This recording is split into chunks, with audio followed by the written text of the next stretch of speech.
Yeah. Since you're here now. I was gonna say too, just so you're aware that did you get my message? You promoted the wrong person in your video there. But on. Yeah, Vincent Berry. It's spelled the last name's spelled different. It's with an E instead of an A. I took it off your message you sent me. Yeah, maybe I must have misspelled the last name by accident, but I meant author Vince Berry. But it's okay because he's a wrestling author, so an old school wrestling Vince author. Perry, the wrestler, the guy from the Iron Claw. Yeah, Oh, and I did all that research for nothing. I got the wrong guy. you got the guy who was an actor, but that's okay. I mean, I didn't know there was an actor named Vincent Berry. I had no clue.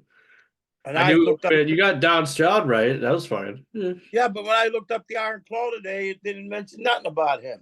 Because he didn't has nothing to do with the movie. He wrote a book about the Von Erich. One of the Von Erich, Lance Von Erich. He wrote a book about him. Yeah, Okay, I got you. and See, he recently we got. wrote a book about Black I Bart. do. Which one? I said we got to talk before I do anything, so I understand a little better. I Oh, that's misunderstood. fine. It says actor Vince Barry on it. That's why I copied it that way. No, hey, I understand. It's okay. All right, so all that research I did on that fucking guy is no good. My 3 hours of reading is stupid. He wasn't no good anyway. So there. But the author will be our second guest of the hour. Don Stroud will be our first guest at 6:30 here. So another 45 minutes. I'm going to send his wife the Zoom link here pretty soon. So about half an hour. And they're calling us all the way from Hawaii. So Oh, it'll be like 2:30 their time when we call them or when they go live. So, but yeah, you did good research on Don anyway. I mean, because everybody knows Don Stroud.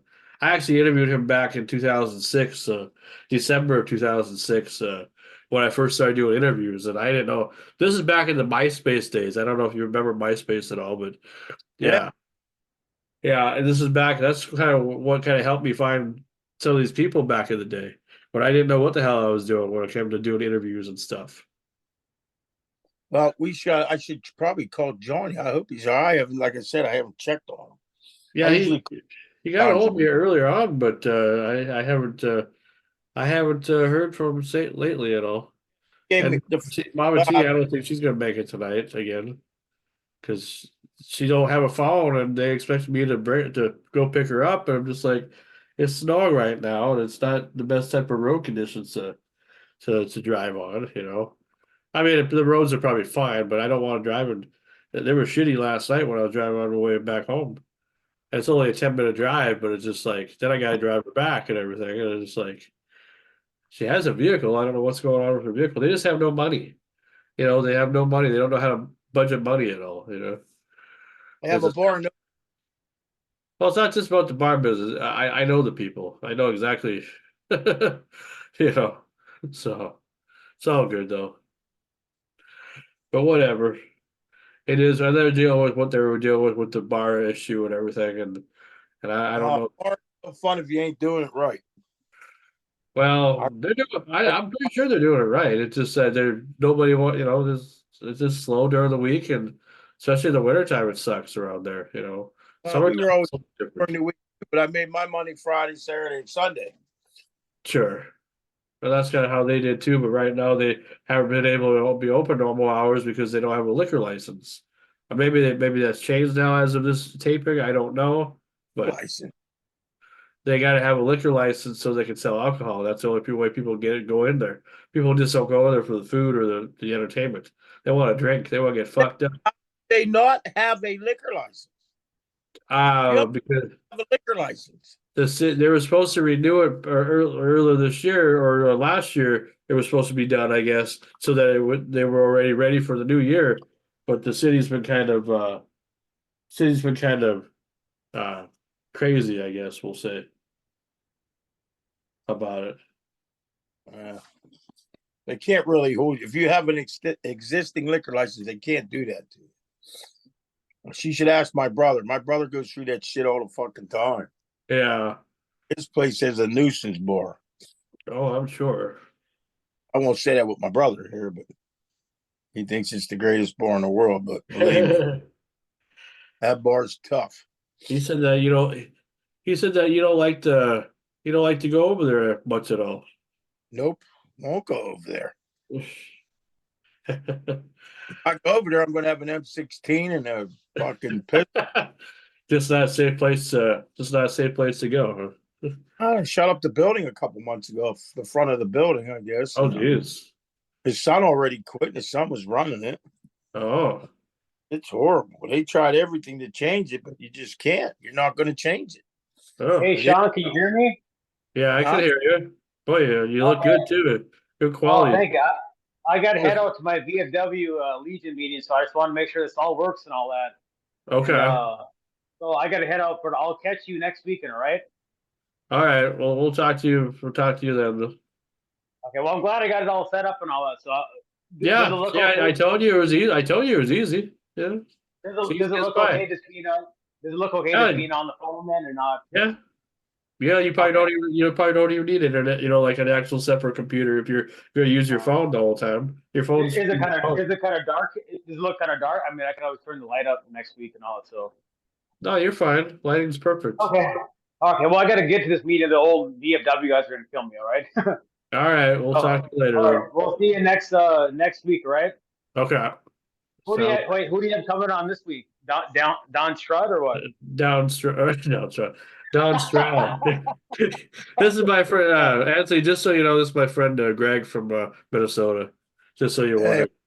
Hey, you doing, Howdy. Good. I'm a big oldies fan, and I'm also a big Sam Kinnison's fan.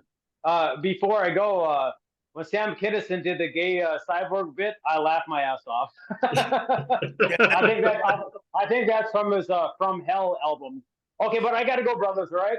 All right. We'll see you later. I'll talk to you guys next week. Okay. Bye-bye. Yeah. Bye-bye. Is that a new member? He probably will be. He'll probably come in and out sometimes. I mean, he wanted to be part of the show a long time ago, and he was afraid that he didn't have a good enough phone and everything. And I just said, "You have a fine. I mean, if you got a new phone, you'll be fine. Your quality's fine." He just wanted to test it out, but that's Yeah, why. I got an iPad. I hate it. I won't ever use it. I can never do nothing on that fucking thing. It freezes up. Does it need to be updated at all, or do you often restart it? Yeah, it was my niece's. Me. I don't buy nothing. I'm an old school. I don't buy nothing new. I don't have to. Well, as they say, don't ever fart. It's called retire. Yeah, don't ever fart in an Apple store because they have no windows there.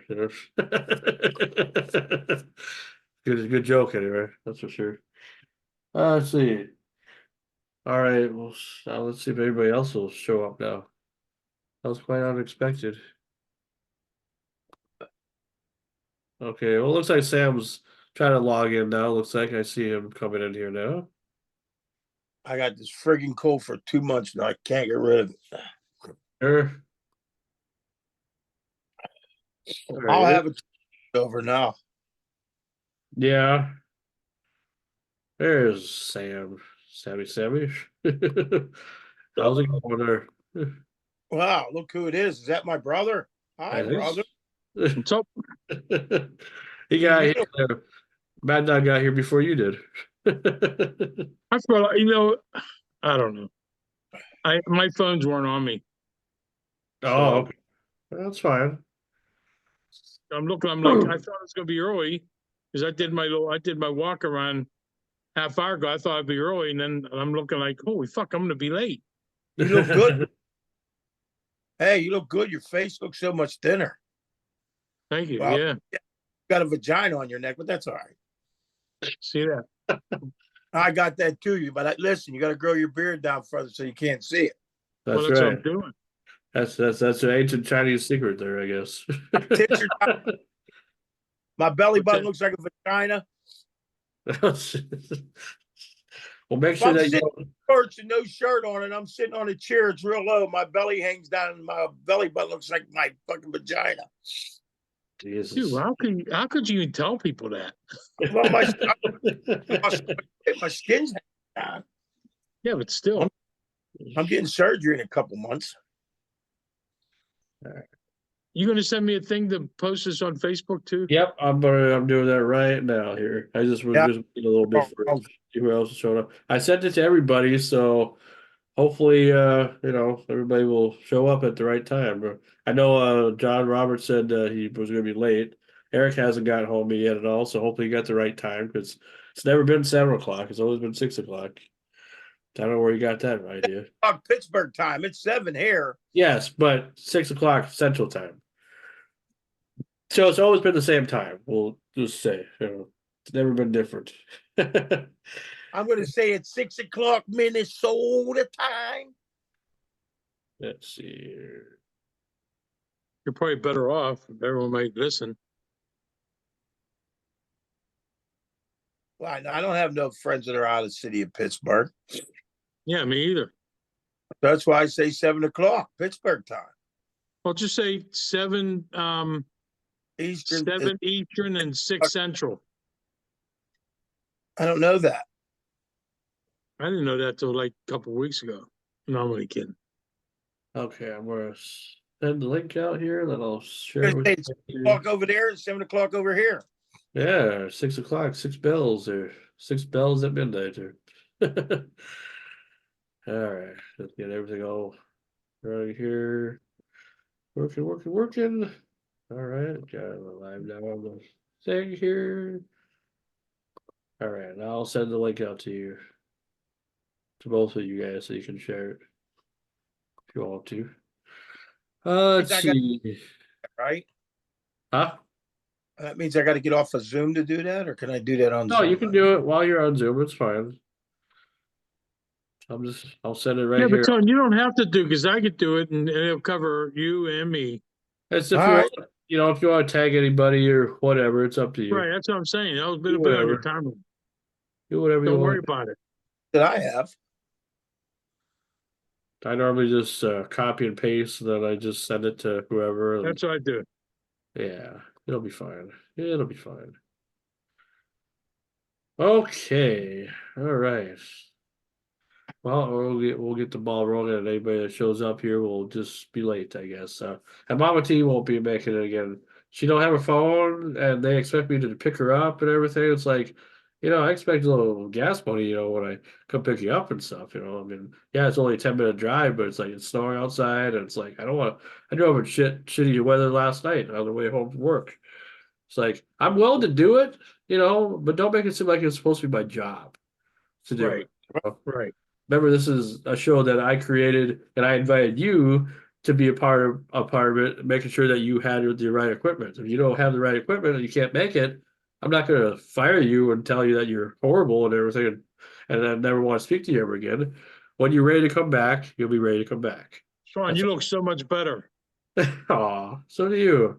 No, I mean the way. No, not that. I mean, Hey. instead of you look like you're in a wheelchair, you look better. Oh yeah, I'm sure Bill would approve, right? Right. Oh yeah, it's definitely improved. Oh yeah. Now we all just gotta look at the camera right. So, it's like we're all looking at the wrong angles or whatever. 'Cause you're all zoomed in. I'm all.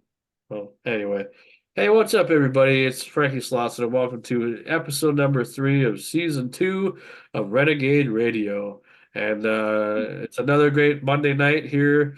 Here where I'm at here in Minnesota, it's currently snowing again. It's like we can't get enough of the snow because it's winter time, And who doesn't love winter around here? Anyway, I'm joined currently right now. I have a crew of 5, but it's like sometimes we play the game of who wants to show up today. So Yeah. Not it's consistent. it's a fun game though. It's like musical chairs, or it's like or hide and seek. We'll go hide, and if we can find you, we'll find you. And if we can't, you'll eventually show up. Right. Anyway, All you need. for the ones I did that are here right now, it's I'm Frankie Slauson along with Screaming Sam and Mad Dog are here, and tonight we have a double decker of guests that are joining us. At 6:30 here, about 25 minutes here, we got actor and surfing legend Don Stroud will be here. And he will be calling us all the way from the great state of Hawaii. Can you believe that? No way. Yeah. I wish So, yeah, I don't know exactly where in Hawaii, but somewhere in Hawaii. I'm not too sure where he lives. I think he might live in Malibu, but I don't know. But he lives in Hawaii, so it doesn't matter. Any place in Hawaii would be a good place to live right now, to Right. get away from the snow and everything and the cold. Anyway, and then at 7:30, I did this especially for Mad Dog because I figure, Mad Dog's an old school wrestling fan. I'm an old school wrestling fan too, but I only go up till like probably I start my journey about late 80s, early 90s. I don't know much about the 70s wrestling or 60s or 50s or a lot of the early 80s stuff. I didn't really watch AWA as a kid because we never had that on TV. We never got that channel or the channel that it was on. It was through the cities and everything and all that stuff. But I figured because Anthony is a true wrestling fan and a former professional wrestler, that I would give this to him and probably let him mostly take over the interview because he did such a good job. When he interviewed Jack O'Halloran, when we had him on a couple weeks ago, he wrote his author Vincent Barry. He's from Texas, and that's Von Erich territory anyway. So he wants to talk about everything pro wrestling, everything, all his books that he's wrote. He wrote about Lance Von Erich, and then he just recently released a book about Black Bart. So I'm guessing you might know who Black Bart is there, Mad Dog? No. Oh, yes, I do. Okay.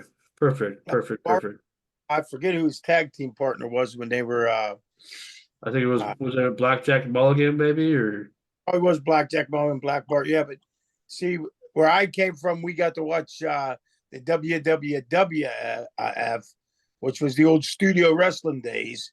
sure. We didn't get Texas wrestling, and I mean, I knew about his dad Fritz for a long time. He was actually a Hill, and he worked as if he was a Russian. Oh, He's- sure.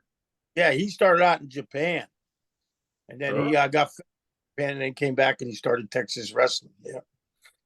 Oh, that's interesting. Well, that's awesome to know that. I mean, I know, like I said, I know a lot about wrestling too, but I was more like, early like late WWF, like more or early WWF. I should say not WWF, but like like WrestleMania 6 was like the first WrestleMania I knew about.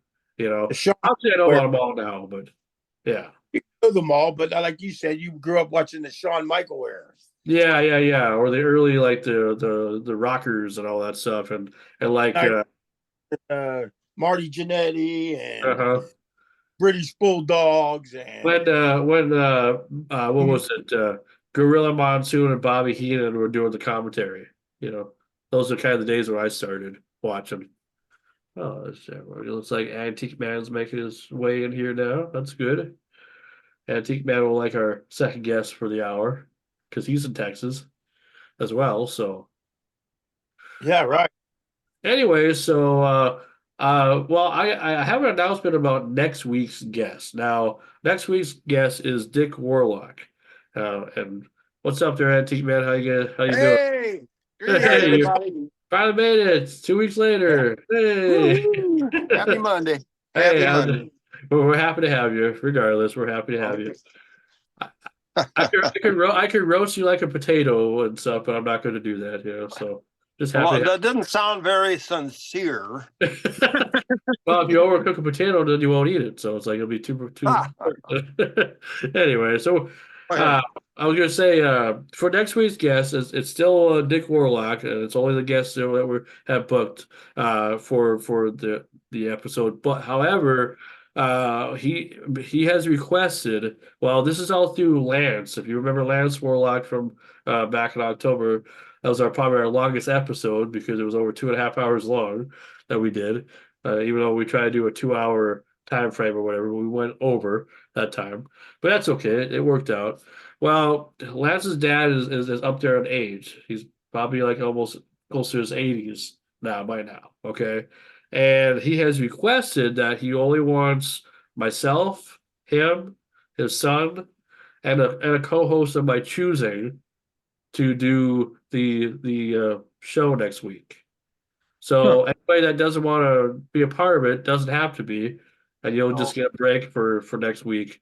So I'm gonna throw it out there. Whoever wants to, whoever has the Teed best up for a questions. reason. Yeah, and it'll just work out better that way because it's not the fact that he doesn't like a whole lot of people. It's just that he's older, he's hard of hearing sometimes, and if we constantly talk over each other, it'll make for a not good interview. And it's nothing personally against Hey, I'm any. right here, man. Yeah. Hey, what's up? What's up, Oh, John? I hear thought you. you were talking about me, older and No, not no, very no, good no. hearing. Well, yeah. Well, we could be. Yeah, who knows? No, I was mentioning about our guest for next week is Dick Warlock, legendary horror actor and stunt actor, and it's pretty much legendary movie actor. He's known for a lot of things. The biggest thing he's known for is not only doubling Kurt Russell back in the day as a stunt double, but he's known for playing the Shape, Michael Myers in the original Halloween 2 movie. And Oh, sure. I've done this to his son, Lance, who we had on back last October, before you, John, and even you, Eric, and even I think Anthony Mad Dog was the one, and then too. I think it was just myself, Sam, and Tanya, Mama T, I believe. Anyway, so he has requested because he's up there in age, he doesn't want a whole lot of and then again, it's not a personal attack against anybody because you know me, I love all you guys, and I would love to have everybody on here, whatever. But he has requested to have himself, his son, and myself, and a co-host of my choice. So That should be my brother. No, I'm not. I don't care. I mean, if Tony, if you want to do it, you can do it, or any of these guys. I get stepped on. Anybody that doesn't do it will get a break for the week. Doesn't have to worry about showing up next week. So you don't have to tell me right now. We'll figure it out later. It's not a big, You got right. but we want to have I mean, obviously we know that Sam and I can do a good interview and all that.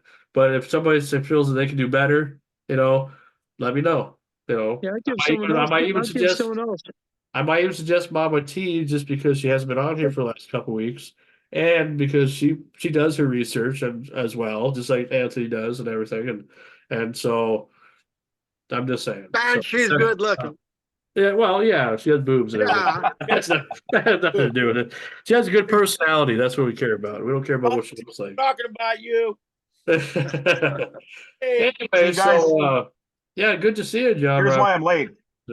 Oh, That's why I'm late. I don't know if you can see him or not, Oh, but guy had a old dude have this 1-year-old purebred German Shepherd in our mall where my studio was. And he'd found out that his apartment wouldn't let him have it. So he was standing out there all day trying to give this dog away.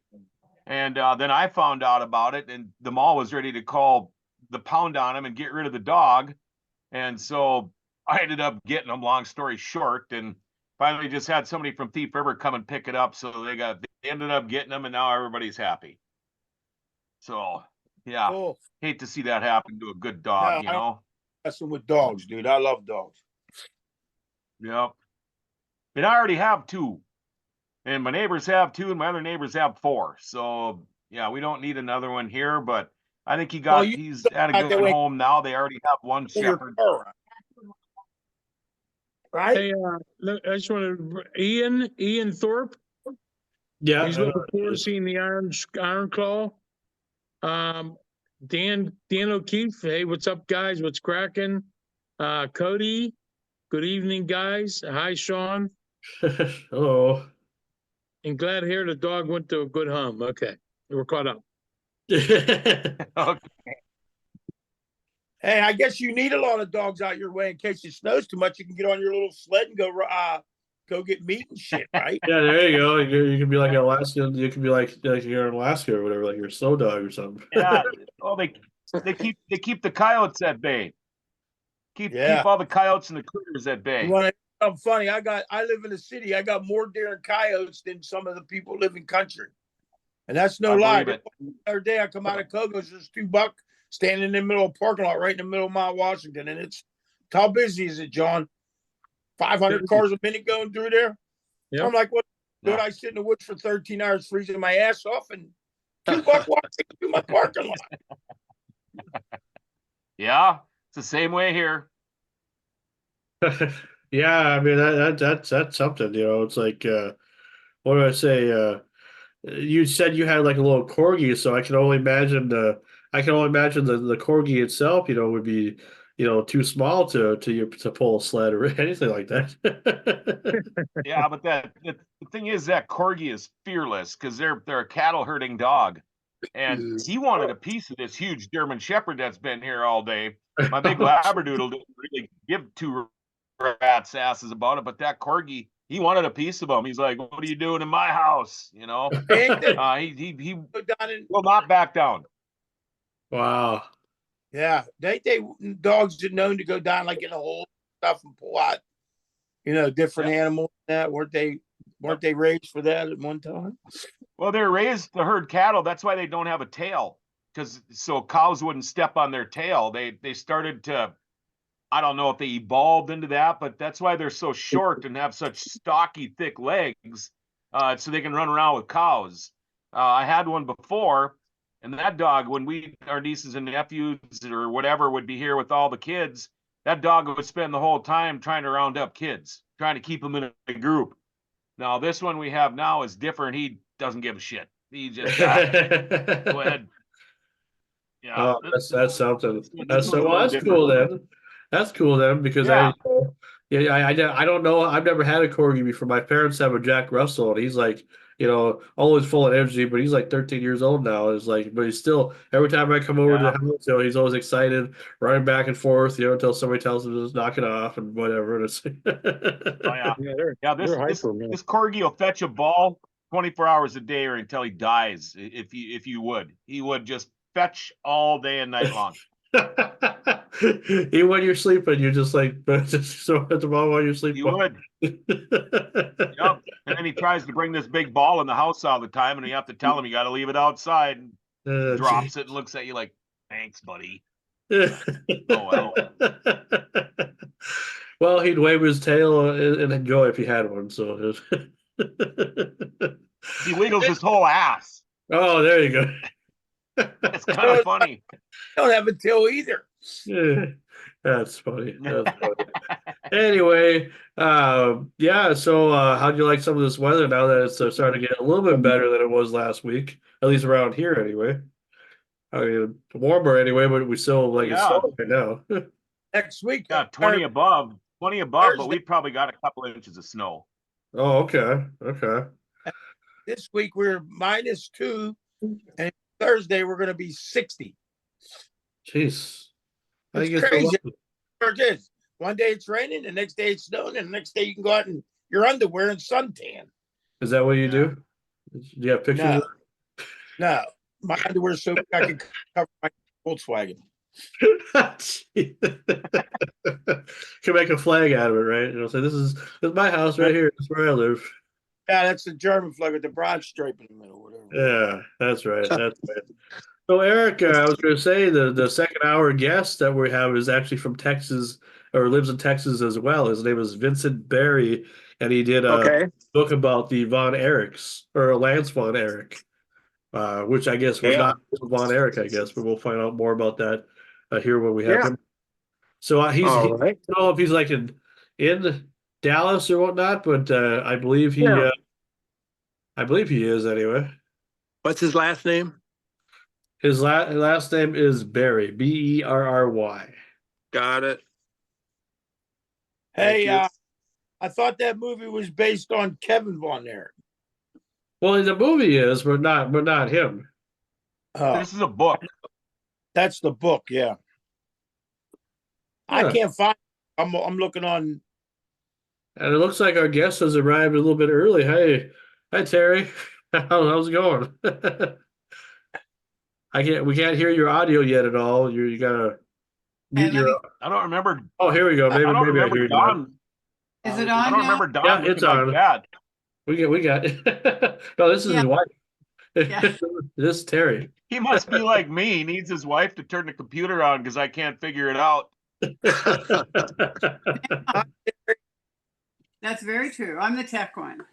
Oh, that's good. Yeah. I'll be having him join you. How does it look? Looks You good. look good. I mean, yeah, I like the flowers or the plants behind you and everything. Yeah, you definitely live in a bigger, nicer area than where we're at. We're all like in Minnesota, and well, Eric's living in Texas, but like Screamer Sam and Anthony, they're all like in Ohio and Pennsylvania and all that. But we're here in Minnesota. That's where I'm from. It is a little wintry here right now. It's 70 degrees. That's Oh boy. Today's the nicest day we've had in 3 weeks, and it was 20 above. oh my. 3 days ago, 3 days ago, the wind chill was 42 below zero here. Oh, holy. Woo, that's a big one. Yeah. I don't know. Yeah, Man, there's no peeing off the deck. It's a 10 Yeah, dive. Pittsburgh, No. we were modest -2. That's all. Wow. Yeah. Wow. Let me get him. Hold on.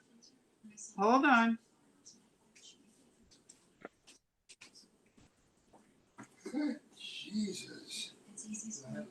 No. Is he on? Yeah. Okie dokie then. How's it going there? Just Oh, hear yeah, what- for what- sure. go by. Who have we got here? Hey, what's up, Don? Hey. How you doing? You're good. Welcome to Hawaii. Yeah, aloha there. You're the only one to wear the Hawaiian shirt. I wish we wore Hawaiian today. Located. Well, I'm in northern Minnesota. I'm Frankie. I'm the one that got a hold of you, or Sean, or whatever. So, how you doing? Aloha there. And well, I'll let the panel kind of introduce themselves because we got a crew here for you, and so hopefully you can handle all of us. We got a lot of good, talented individuals here for you. So I'll let Screamin' Sam introduce himself, and then we'll just go down the line. Go ahead. Screaming Sam, tribute artist for Sam Kinison. How are you, my man? Nice to meet you, Don. Pleasure.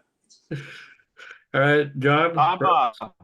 I'm John. I'm a old radio guy, 40 plus years. Big fan of you and the work you've done, Don. I'm up where Sean is. I'm about an hour from Canada, right on the Minnesota-North Dakota border. And this is not Hawaii.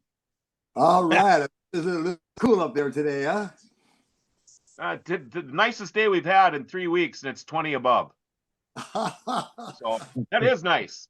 That is nice for this time of the year. Pleasure. All right, and Eric, go right ahead. Oh, excuse me. Hi, Don. Nice to meet you. Pleasure. I'm just an old rock and roll singer. I live just north of Dallas, originally from the Dakotas and Minnesota, and good to be here with you tonight. Good. Now, have you ever? I used to run the Whiskey a Go-Go in Hollywood. Do you guys ever play there? No, not me. What about you, Sam? Nah, not me. Well, none of us really have. We're all kind of we're pretty far away from the Hollywood, other than that. But Groups play from I all over drove the by it once.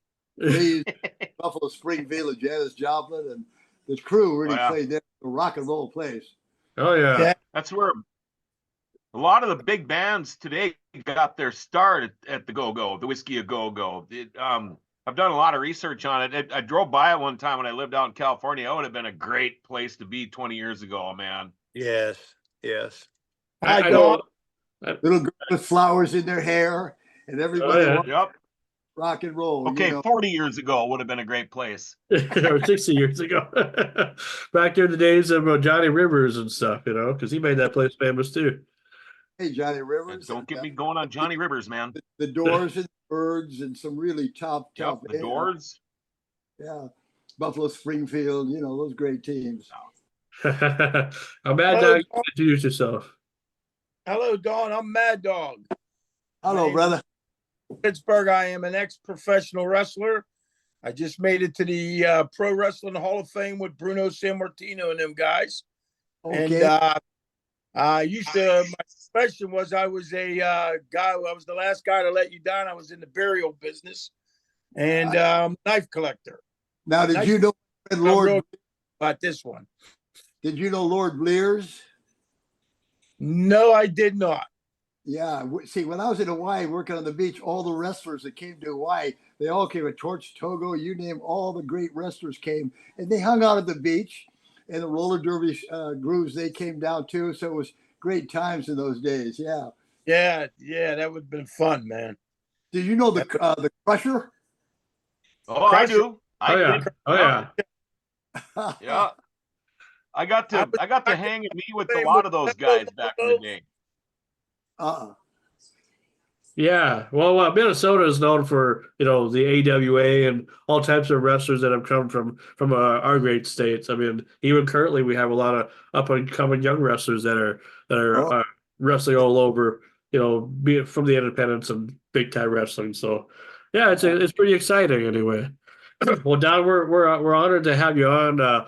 One thing I want you to know is you and I have actually spoke before. We did an interview back in December of 2006, when the year I first started doing interviews, and it was just a simple radio interview, phone interview, or whatever.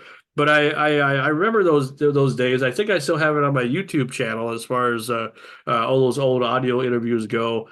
And I'm just grateful that you were nice enough to say yes and come back on here now many years later doing a Zoom interview with myself and my crew. Yeah. Well, should I tell you a little story about my background, or? Yeah, go right ahead, man. Absolutely. We had a little nightclub on Beach Walk in Hawaii. It was right by Waikiki there, and I grew up on the beach here. Waikiki was mostly Hawaiian people in those days. Very few Hale people, which is Caucasians, and we'd surf a lot, learn how to surf and stuff like that. And how I got into business, you guys remember the show Hawaiian Eye with Troy Donahue? Ponzi Pants and Connie Stevens. So they were shooting on the beach there, and Troy couldn't surf. And at that time, I was fourth in the world junior men. I was a pretty good surfer. And I was 6 feet tall, blonde hair, the usual stuff. So he asked me if I could surf. So I started doubling for Troy Donahue, which was a great experience. They were there for months shooting Hawaiian Eye, the outdoor scenes and the surfing scenes and all the running stuff on the beach.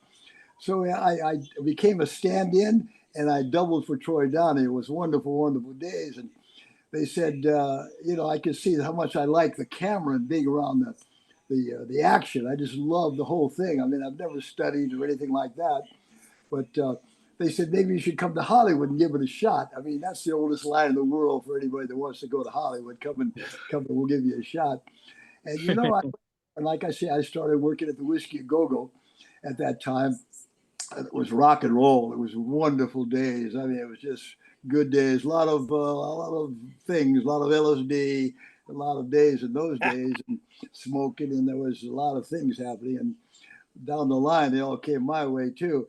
But Sidney Poitier came in one night, the famous actor Sidney Poitier, and I said, I'd like to maybe do some acting. He says, well, you're a pretty good-looking kid. Why don't you give it a shot? Meet my friend Dick Clayton. And Dick Clayton was an agent. He had Sean Connery, and he had Burt Reynolds, and he had Al Pacino. He had these major actors, and he took me on as an actor. And then they sent me over to Universal to see if I could get some kind of action over there. They put me on a contract over there for whatever it was, week by week or month by month, and they give you $350 a week. I was making more money than Whiskey a Go-Go, but I was very happy to be doing that new project in my life. So that's how that started. Okay. Very cool. No, that's interesting because I was always wondering how you got to Hawaii and stuff, because you're not from Hawaii originally, are you? I mean, I was 10, so this is home sweet home. There's no other home. Okay. Home sweet home. John, I got a question from one of our people watching the show. Did you play in the anime horror? The horror, yeah, he did. Yeah. Yeah. With Rod Steiger. Steiger. I'm putting that all up. We did the show horror with Rod Steiger. That was a great experience, But the best part was that when I was on the contract, I started doing the TV shows, Ironside and Virginian and Name of the Game and MacGyver and Charlie's Angels. And then Clint Eastwood went on the set one day. He was out there at Universal. or this is Warner Brothers. He said, "What are you doing?" I said, "He said, I got a part for you. It's a movie called Cougar's Bluff. We're going to shoot it in New York, the part of Ringerman." Well, it was a great part. I don't know if you guys saw the movie Cougar's Bluff with Clint Eastwood, but it was an all-time great film. And the part I had was Ringerman. I just played this kind of psychopath who just got out of Bellevue Hospital, and we got along really well. And then we started shooting, and the part was great, and the movie did pretty good, especially for those days. Clint had done his westerns and all those shows, and he was becoming pretty famous. So I did that show, and it gave me some recognition. You know, we were still just contract players, not really making much money in those days, but it was great days running around being an actor for that matter. You know, and then when you did the horror, me and my brother's last name is Lutz. That was done about not a family member, but he had the same last name as us. The Lutz family. Oh, okay. All right. Yeah, that's what my brother's name is anyway. So, yeah. But can I ask you something about your personal life? I see that you were in a plane one time and the pilot got hit in the face with a duck or a goose, and you hit power lines and landed down into the water. Huh? Well, I'm not sure. A play? Yeah, a two-seater. Were you in an airplane? I did a play in Hawaii, but I'm not from the stage. I mostly made movies and television shows. You know, that was my bag. I got you. TT, I need my phone. I need more sound. Yeah, yeah, definitely some sound. Hey, Don, I got a question for you. Yeah. Did you turn down the role of Jaws in The Spy Who Loved Me? The part of Jaws? Or is that a rumor? On. The big guy that had the chrome teeth in the James Bond movie, somebody said you had turned that part down. Well, I don't think so. And I didn't think you would take something like that. Well, he was more of a monster. You know, he was. I know. Yeah. And Too he was loud? Too loud? No, that's great. He was a dear friend of mine, and the James Bond I did was License to Kill with Timothy Dalton, which was only about so many years ago. It was one of the newer ones. Back. You're showing the top of your head. So Stay back. the boss is. Yeah. Look up when you're looking. Okay. So the James Bond film, we shot that in Mexico City, and that was quite a to be in a James Bond film. But still, after the career of Clint Eastwood, you know, I went on to things started getting pretty good. You know, I did a film with Jim Brown, and then I did a film with Shelley Winters, and then I did another film with Clint Eastwood called Joe Kidd, and it was a Western. Oh, that was a good Western.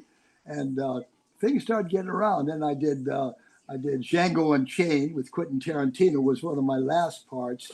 But before that, you know, I did over 100 films. Now, I'm a character actor. You know, I wasn't like the lead romantic thing. I was always pretty much the bad guy.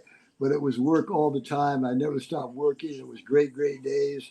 And it had its ups and downs, the show business, you know.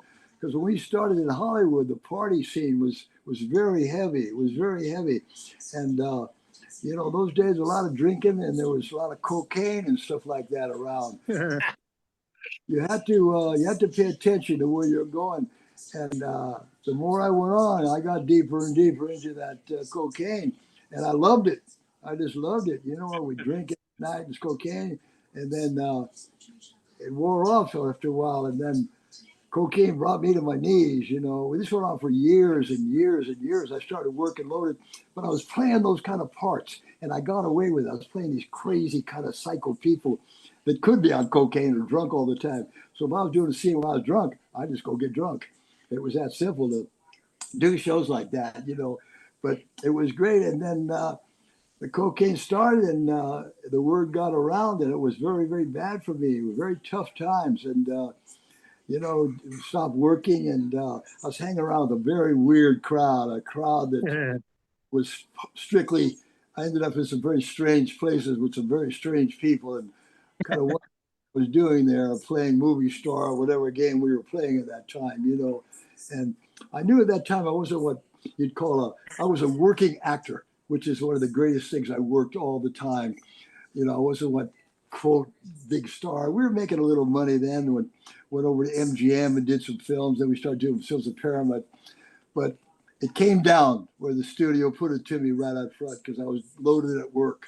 I started getting loaded at work a lot, and I had to clean up my act. You know, and it was an easy thing to do. Let me tell you, it was an easy thing to do. But I quit cold turkey, and I went to AA for a while. And AA is what it is. I won't go into AA, but I was there for quite a few years, and I stayed sober. And then things started getting busy again, and then we started drinking again, and then the shit hit the fan again. And I went through this cycle for 4 or 5 years of ins and outs and ins and outs. And then finally, thank God, came to my senses, and I've been sober for many, many years now. And it wasn't an easy thing for me to do because I love that life. I loved going out and drinking and going to the bars and the gals and the whole thing, you know. But Hawaii, that's the style. When we grew up, that's exactly what we did when we grew up. It was a That's party. wild. Yeah, it was a party, you know. But, you know, then it started. Yeah. Did you ever play in a movie with Chuck Norris? That's what someone was asking on I did chat. with Chuck. We did the TV show he did. But he was the Texas Walker Rangers. Yeah, Texas Walker. Yeah, Yeah, Texas yeah, Walker yeah. Ranger. And we got Walker, Texas Ranger. Yeah. it was in Galveston. It's down in Texas there, but Chuck and I got along really, really well. This is the old days, and I wanted to do a fight scene with him. I studied martial arts all my life. I studied martial arts from the time I was like 11, 13 years old, and I was pretty good at it. You know, I was pretty good at it. And the part didn't call for us to fight. It was one of those things where he was just kicked the shit out of me, and I couldn't fight back. So, but I've done so many movies. Clint Eastwood had beat me up. Every actor. Yeah, you did Joe Kidd and Coogan's Bluff. Yeah, Joe Kidd was the Western. Yeah. You did the Buddy Holly story. Oh, that was a good movie. You know that. I hope you I guys. still love that movie. Me too. I was a huge Buddy Holly fan, and I'm into music. Music's been my life forever, but it wasn't the Peggy Sue and the songs you always hear, the hits. It was his other stuff, you know, the stuff that didn't make all the radio play, that what I really liked. And I liked that they had some of that in that movie. And I thought that was a great movie. I couldn't imagine how fun, odd, or weird, or unique, whatever you want to call it, it would be to work with Gary Busey. You know, we played the music live. That was us really playing. I'm a half-assed drummer. Yeah, yeah. Bongos. Mm-hmm. And I played that music live. It was such a great trip because the movie made a fortune. It made some good money. Yeah. Oh, yeah. Gary was a taxi driver when you play with Robert De Niro. That was my favorite movie. I love The Taxi Driver. Bloody Mama, Shelley Winters, Robert De Niro, Bruce Dern. Good part. It was about Mom Barker and her gangs. I played her oldest son, and they were for real people. These guys were nasty. And then we shot that with Shelley. And then Shelley and I became very good friends after that. As a matter of fact, we became pretty good friends.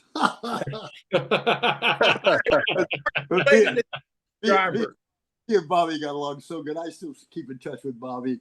And then, do you guys know Stacy Keach? Yeah. Oh, yeah. We did a series called Mike Hammer that was a good part because I played all these guys. I ended up playing a Captain Chambers of the New York Police Department. It was very different for me. You know, I had the thing and the tie and stuff. And so parts came, they stopped coming. I never stopped working. I'm one of the luckiest actors that ever lived, you know, because I could play some good guys, but then I played mostly bad guys, and that's what really was my bag, you know, playing those crazy guys. Hey, you played with Robert De Niro and Taxi Driver. I was asking, how was that part? Robert De Niro was a film called Bloody Mama with Bruce Dern, Shelley Winters. It was about Mom Barker. It was a pretty decent film, you know. That was Roger Corman. Roger Corman is a very famous director, producer in Hollywood. He's done some really good films. I did another film with him over in Ireland called Von Richthofen and Brown. And we were shooting the scenes. It was an open cockpit planes, and we shot the close-ups in the scene of dogfights in the air. And I'm coming down this, I'm in the cockpit, I'm firing the machine guns like that, and the camera's on the wing out here, and a duck came through the windshield and hit the pilot in the head and knocked the pilot out. The plane, we were over a levee over in Ireland, way out in the country, and the plane hit the water and skidded down the water like that. The plane was sinking. I had my seatbelt on, and I had a parachute, and I had all leather clothes, you know, from those days, the Von Richthofen and Brown, the pilot stuff. And the plane was sinking. And I thought it was over, and I realized I was alive. I took my seatbelt off underwater, took the pilot's seatbelt off, and grabbed him by the head and held him up for almost a half an hour before they found us. This is a true story. This is very true. Yeah, story. I know that. I was Yeah. doing research. How Yeah. about you were helping that guy in New York? You tried to help that guy who was being mugged, and you got stabbed a couple of times. Yeah. Uh-huh. It was amazing because I just had finished James Bond. My career was aces career. And this group of guys, there was 4 or 5 of them, were like coming out of the bar, and then by the end back out, they were roughing up this gal. And I got in the middle of it, and it was not good. It was a very bad scene. I got cut over here. Lucky it didn't cut over here. And I lost my eye. And God damn it, I figured I'd never work again. So what I did was I played the eye. I tell the makeup people, make that scar thicker and do me like this. So I started playing that character, and I worked for almost another 10 years. Oh, wow. Wow, that's awesome. That But it is was awesome. really rough time. They were roughing up this gal. I was so pissed. I said, hey, leave her alone. And the guy said, what's your trip? And I said, here's what my trip is. And I went after them. You know, it was one of those hero nights or whatever you want to call that shit, but it wasn't good. You got a lot of big fans watching the show, man. They said Cartel was a good movie. Yeah. Well, I got 79 years before I went on to Facebook. Got a little Facebook thing. And it's been fun because I realized I have a lot of people that like my work.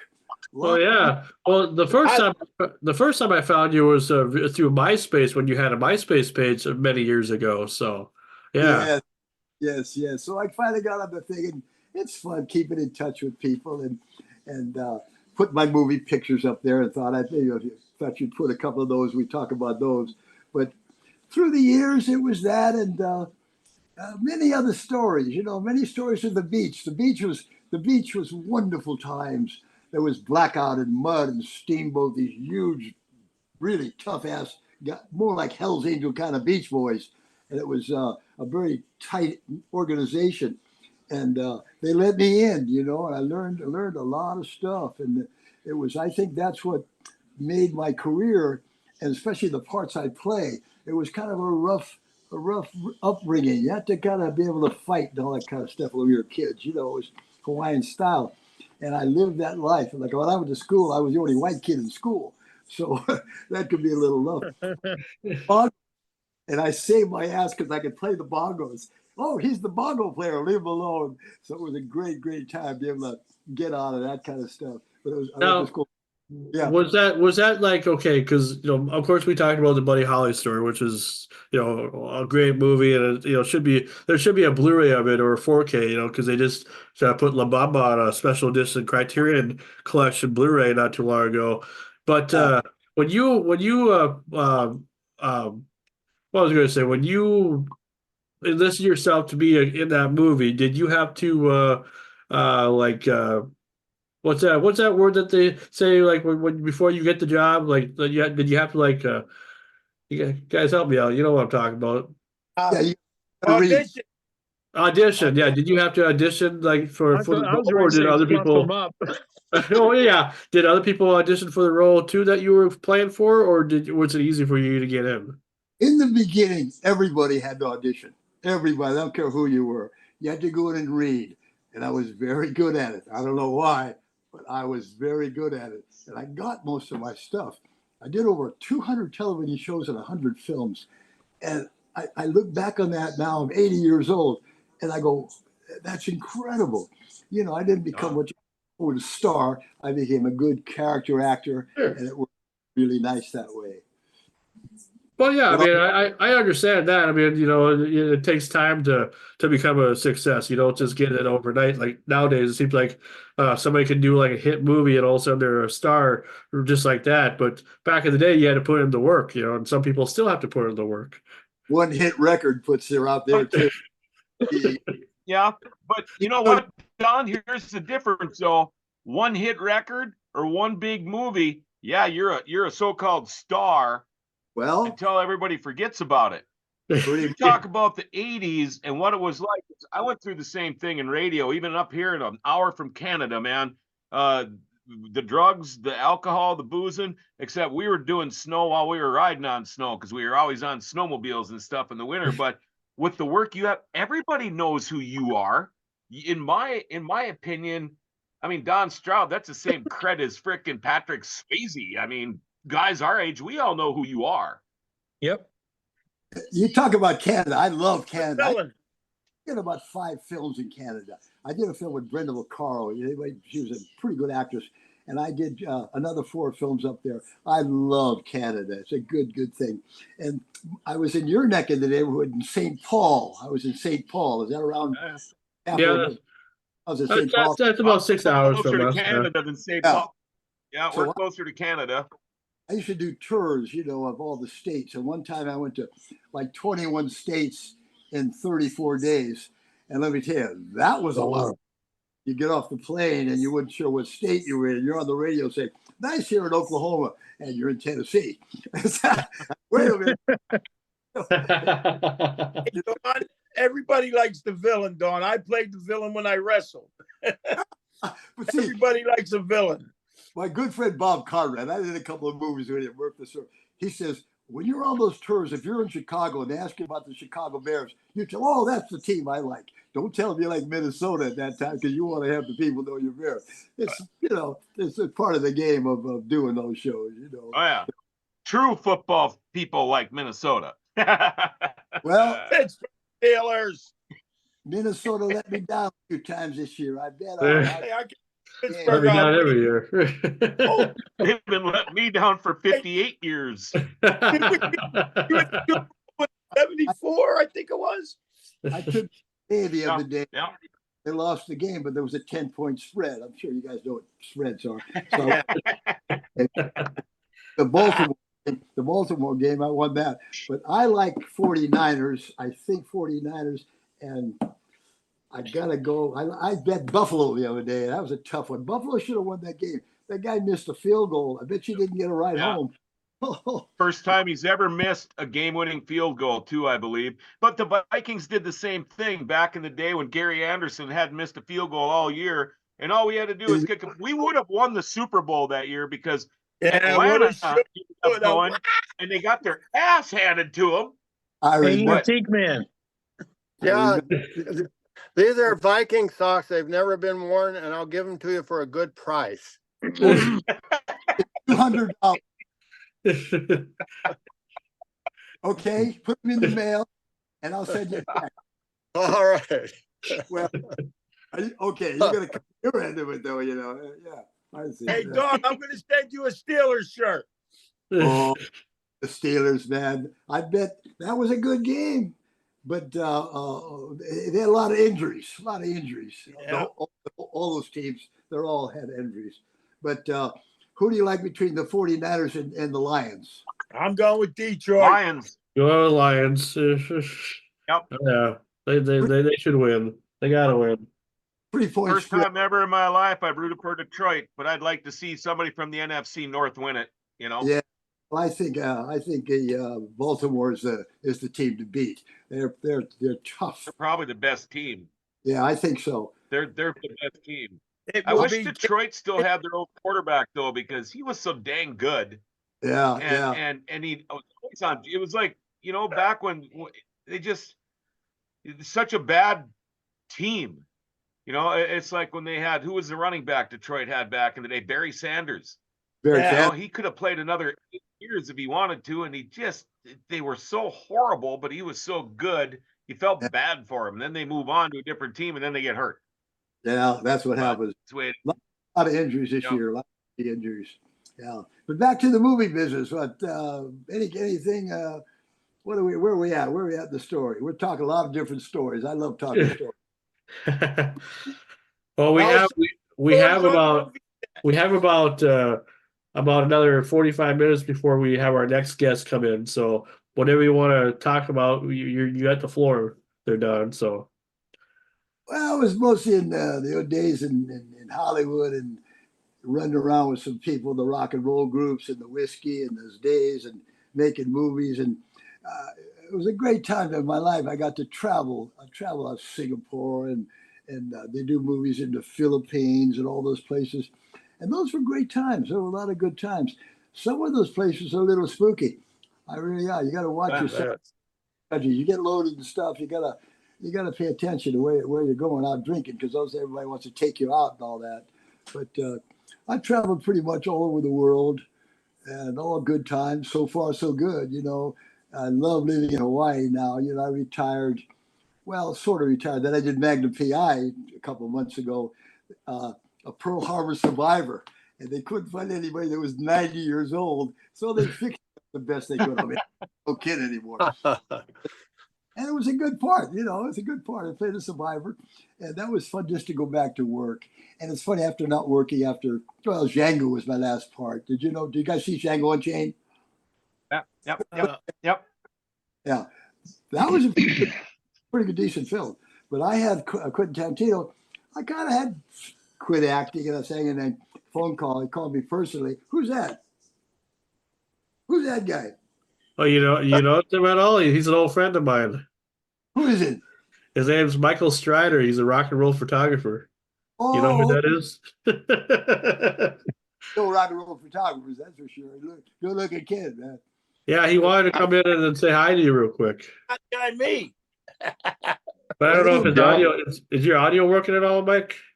Can you guys hear me? Oh yeah, I can hear you. Hear you. Oh, cool. Hi, Okay. Frankie. Thanks for having me on.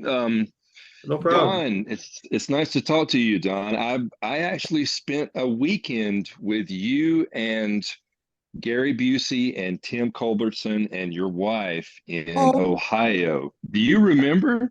Of course I do. Hi, brother. Of course I do. Do you remember the limousine ride? Oh, well, the Hall of Fame? Rock and Roll Hall of Fame. Was it the Rock and Roll Hall of Fame? Yes, it was. Oh, sure. We were there a couple. I know him. He's a friend of mine. This is my wife. Look at my wife. Michael Strider, right? Michael Strider. Yep, rock and roll photographer. Yes, I know ma'am. this guy for like 15 years. How are you? Yes, how are you? You are. It's great. Yeah, look at this. I'm your friend on Facebook. Yes. I am. I'm actually. I'm including this story in my book that's getting ready to come out. It was one of the greatest weekends in my life, and There's some laughs. Yeah, there's some laughs. oh my God, it was so funny. You were the one who basically. You were able to talk to Gary and keep him somewhat under control, but oh my God. Limousine with us? Oh, we're all in the limousine. In the Of course. limousine? He was the one that was smoking the cigar in the limousine and all that. He was giving me a heart attack, yeah. The Holly story was very, very special. That film only cost $1 million. Now that's amazing. That film made about $500 million. That's, but we didn't make any money. They said, you want to take a percentage of the film or you want a payday? I said, I better take the payday. I didn't think it was going to make any money. So Gary and I both were offered a percentage of the movie. Live and learn. But it was such fun making that movie, playing live. And then we went down to Texas. We started going all over the country, playing a little music and mostly a talk show more than playing music. Right. that music. It was just incredible. Peggy Sue and Baby Baby and Oh Boy and That'll Be the Day. And oh, what great time it was to play, especially live, you know, because we were in the studio playing. Right. Yeah. And Gary, True Love Ways. Gary, do you know Dan O'Halloran? Dan O'Halloran? That's all the Topanga Canyon crew. We lived in Malibu, and they all lived up the street up there. We all hung out. We were all old Beach Boys in those days from Malibu. Malibu is on the west coast, so Malibu. Right. But we used to hang out there. And Gary, you know, I remember when he had the accident. Then he got tagged. He got tagged, man. You know, he got tagged. And sometimes, you know, I just hope he's okay, because a lot of time I think he's working it. You know, he's you know, it's like when this happened with my eye, I worked it. I made it work instead of just going and crying for the rest of my life. You know, I made it work. And that's what Gary's doing now. He's making the craziness work. You know, I don't know how good it's working, but I think it's working. You know, That's what you kids are calling it nowadays. Who? What? That's what you kids are calling it nowadays. Making the craziness work. Yeah. Well, there was something whenever we were walking around the Rock and Roll Hall of Fame. This happened by chance, and you guys didn't plan it, but we were walking around, and there were these booths that had video monitors with all kinds of rock stars throughout the years. And we just happened to stop at one of the booths, and there was a girl standing with headphones looking at a monitor in the room. Right. And she was watching Buddy Holly. And right. You and Gary just casually walked up behind her and was watching it. And when she turned around, she almost passed out. she started screaming, and I think that was probably the happiest moment of that girl's life. I couldn't believe it. It was really amazing. I was coming in from Europe one night, and on the plane, what are they playing with the Buddy Holly story? So after the film's over, I had to get up and take a little bow for first class, and everybody applauded. So it's fun, those kind of things, because they didn't know I was sitting on the plane until after the movie. And everybody, right. Did you like it? Went, oh, that's Don Stroud. He's the drummer. That was big. And it was just such fun doing that film, you know. Yeah. It's when I started doing the film, I loved it so much, you know. It's just, I enjoyed the whole trip, but it's show business. Everybody wants show business. When you get into a thing and you start making deals, you got to be with the right people. I started screwing up really bad. I kept going to, I was with William Morris Agency, and I didn't work for a month, so I got rid of them. I didn't work for 2 weeks, I got rid of them. And that's not how it works. I'm very, very fortunate to do the work that I did. And when I wasn't working, it was rough times for me.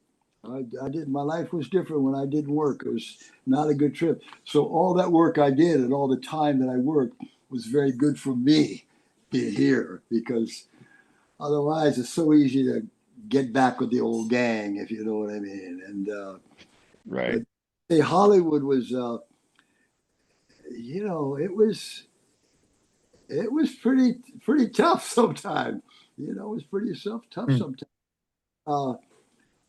Anyway, I could go on. I won't go too deep into it. Can I ask you a question, Don?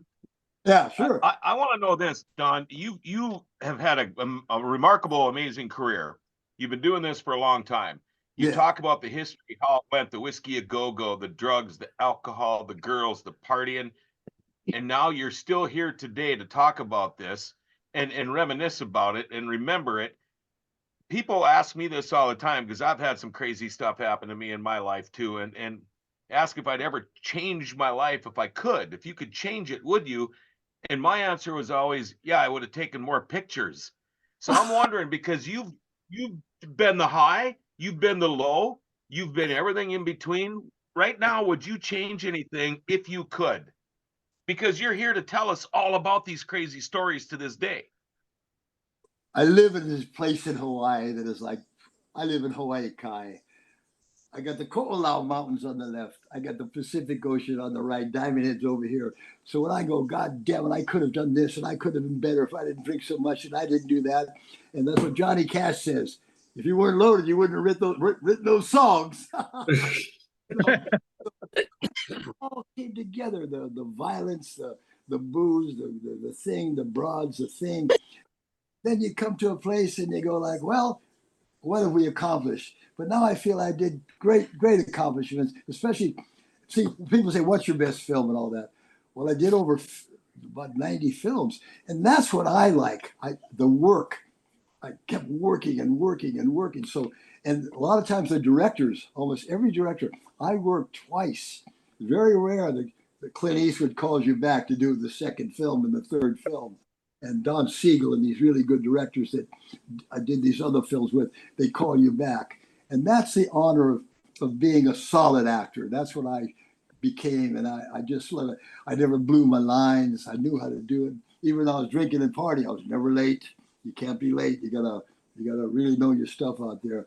But I learned the craft of, you get them the cameras on, but you got to realize there's a light here and there's a spot over there, and you got to turn over here and you make sure who you're working with. Like Ursula Andrews, when I did Murder, She Wrote, you know, you learn a lot from those people in the early days. They were such powerful actors, and you learn from them, and that's what I just enjoyed so much, and got along with everybody. I don't think I ever had any problem with any producers or actors or anything like that. Well, there was a couple of times, you know, but minor stuff, but with stuff like that, just the work and doing all that work. That's what made me feel real good, you know. My wife keeps coming in telling me I'm showing the top of my head because I lost my hair. Well, no, so keep your head up. Keep your head up. You got hair. Hair don't make a man. More hair. Oh shit! Look at that shot. Oh, dude, it's okay, baby. It's okay. It's all good, man. And Don, we're just happy and we're honored to. Telling me where the camera is. Oh, okay. Yeah. Hey, it's okay. We're not amateurs, but we do what we can anyway to do a good job the best that we can. I don't know who's trying to call me now. Hold on.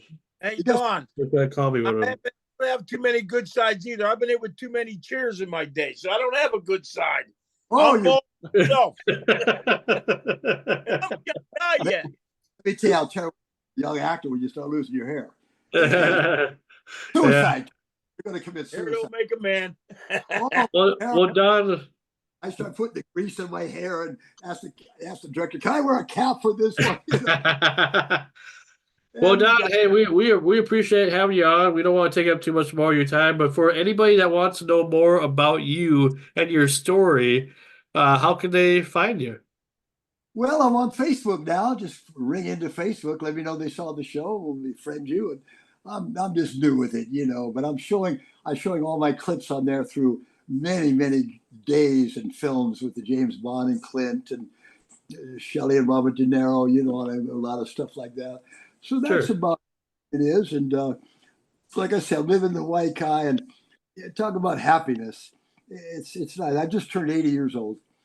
And, you know, I did my half a mile swim this morning before this. And that's what it is. You gotta stay on top of it. And I got to stay straight. And so easy to go back, you know, and I'll just finish out this part of my life on the up and up.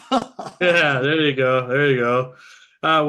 Mike, did you have anything that you wanted to say to Don at all before we let you guys go? Yeah, Don. I just want to tell you, listen, I appreciate the memories, and I've never forgot that weekend with you guys. So I'll let your wife know whenever the book is out, and I'll send you guys a copy so you can check it out. But now, did you ever come to the Whiskey Go and shoot some photography with those guys?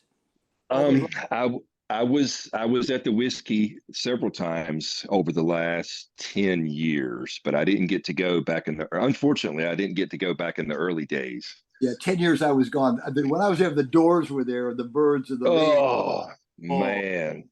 Janis Joplin. Yeah. And I started being the bodyguard for Frank Zappa. That was a lot. See, you were there, and that was the greatest days that place ever saw with Jim Morrison and all those, all those guys, and Could name those guys. Yeah. yeah, And that was the greatest. music was incredible. I mean, Oh it yeah, was just absolutely. Well, Yeah. we appreciate you, Don, and we appreciate you too, Mike. Thanks for popping up on here and being a part of our show. We got another guest coming out here about another half an hour, so we want to get back to you. your buddies. Thank you, brothers. All you guys, really nice chatting. Don, it was so Thank much you, fun. Don. Well, thank you, Thanks. sir. Thank you, thanks, Don. Don. A lot of our Thanks, fans Don. loved you on. A lot of our fans love watching this, so they said you're great. Aloha, boy, hui ho, Aloha. whatever Oh. that. Oh yeah. All right, Don. We appreciate you. Thanks. Hey, Bye.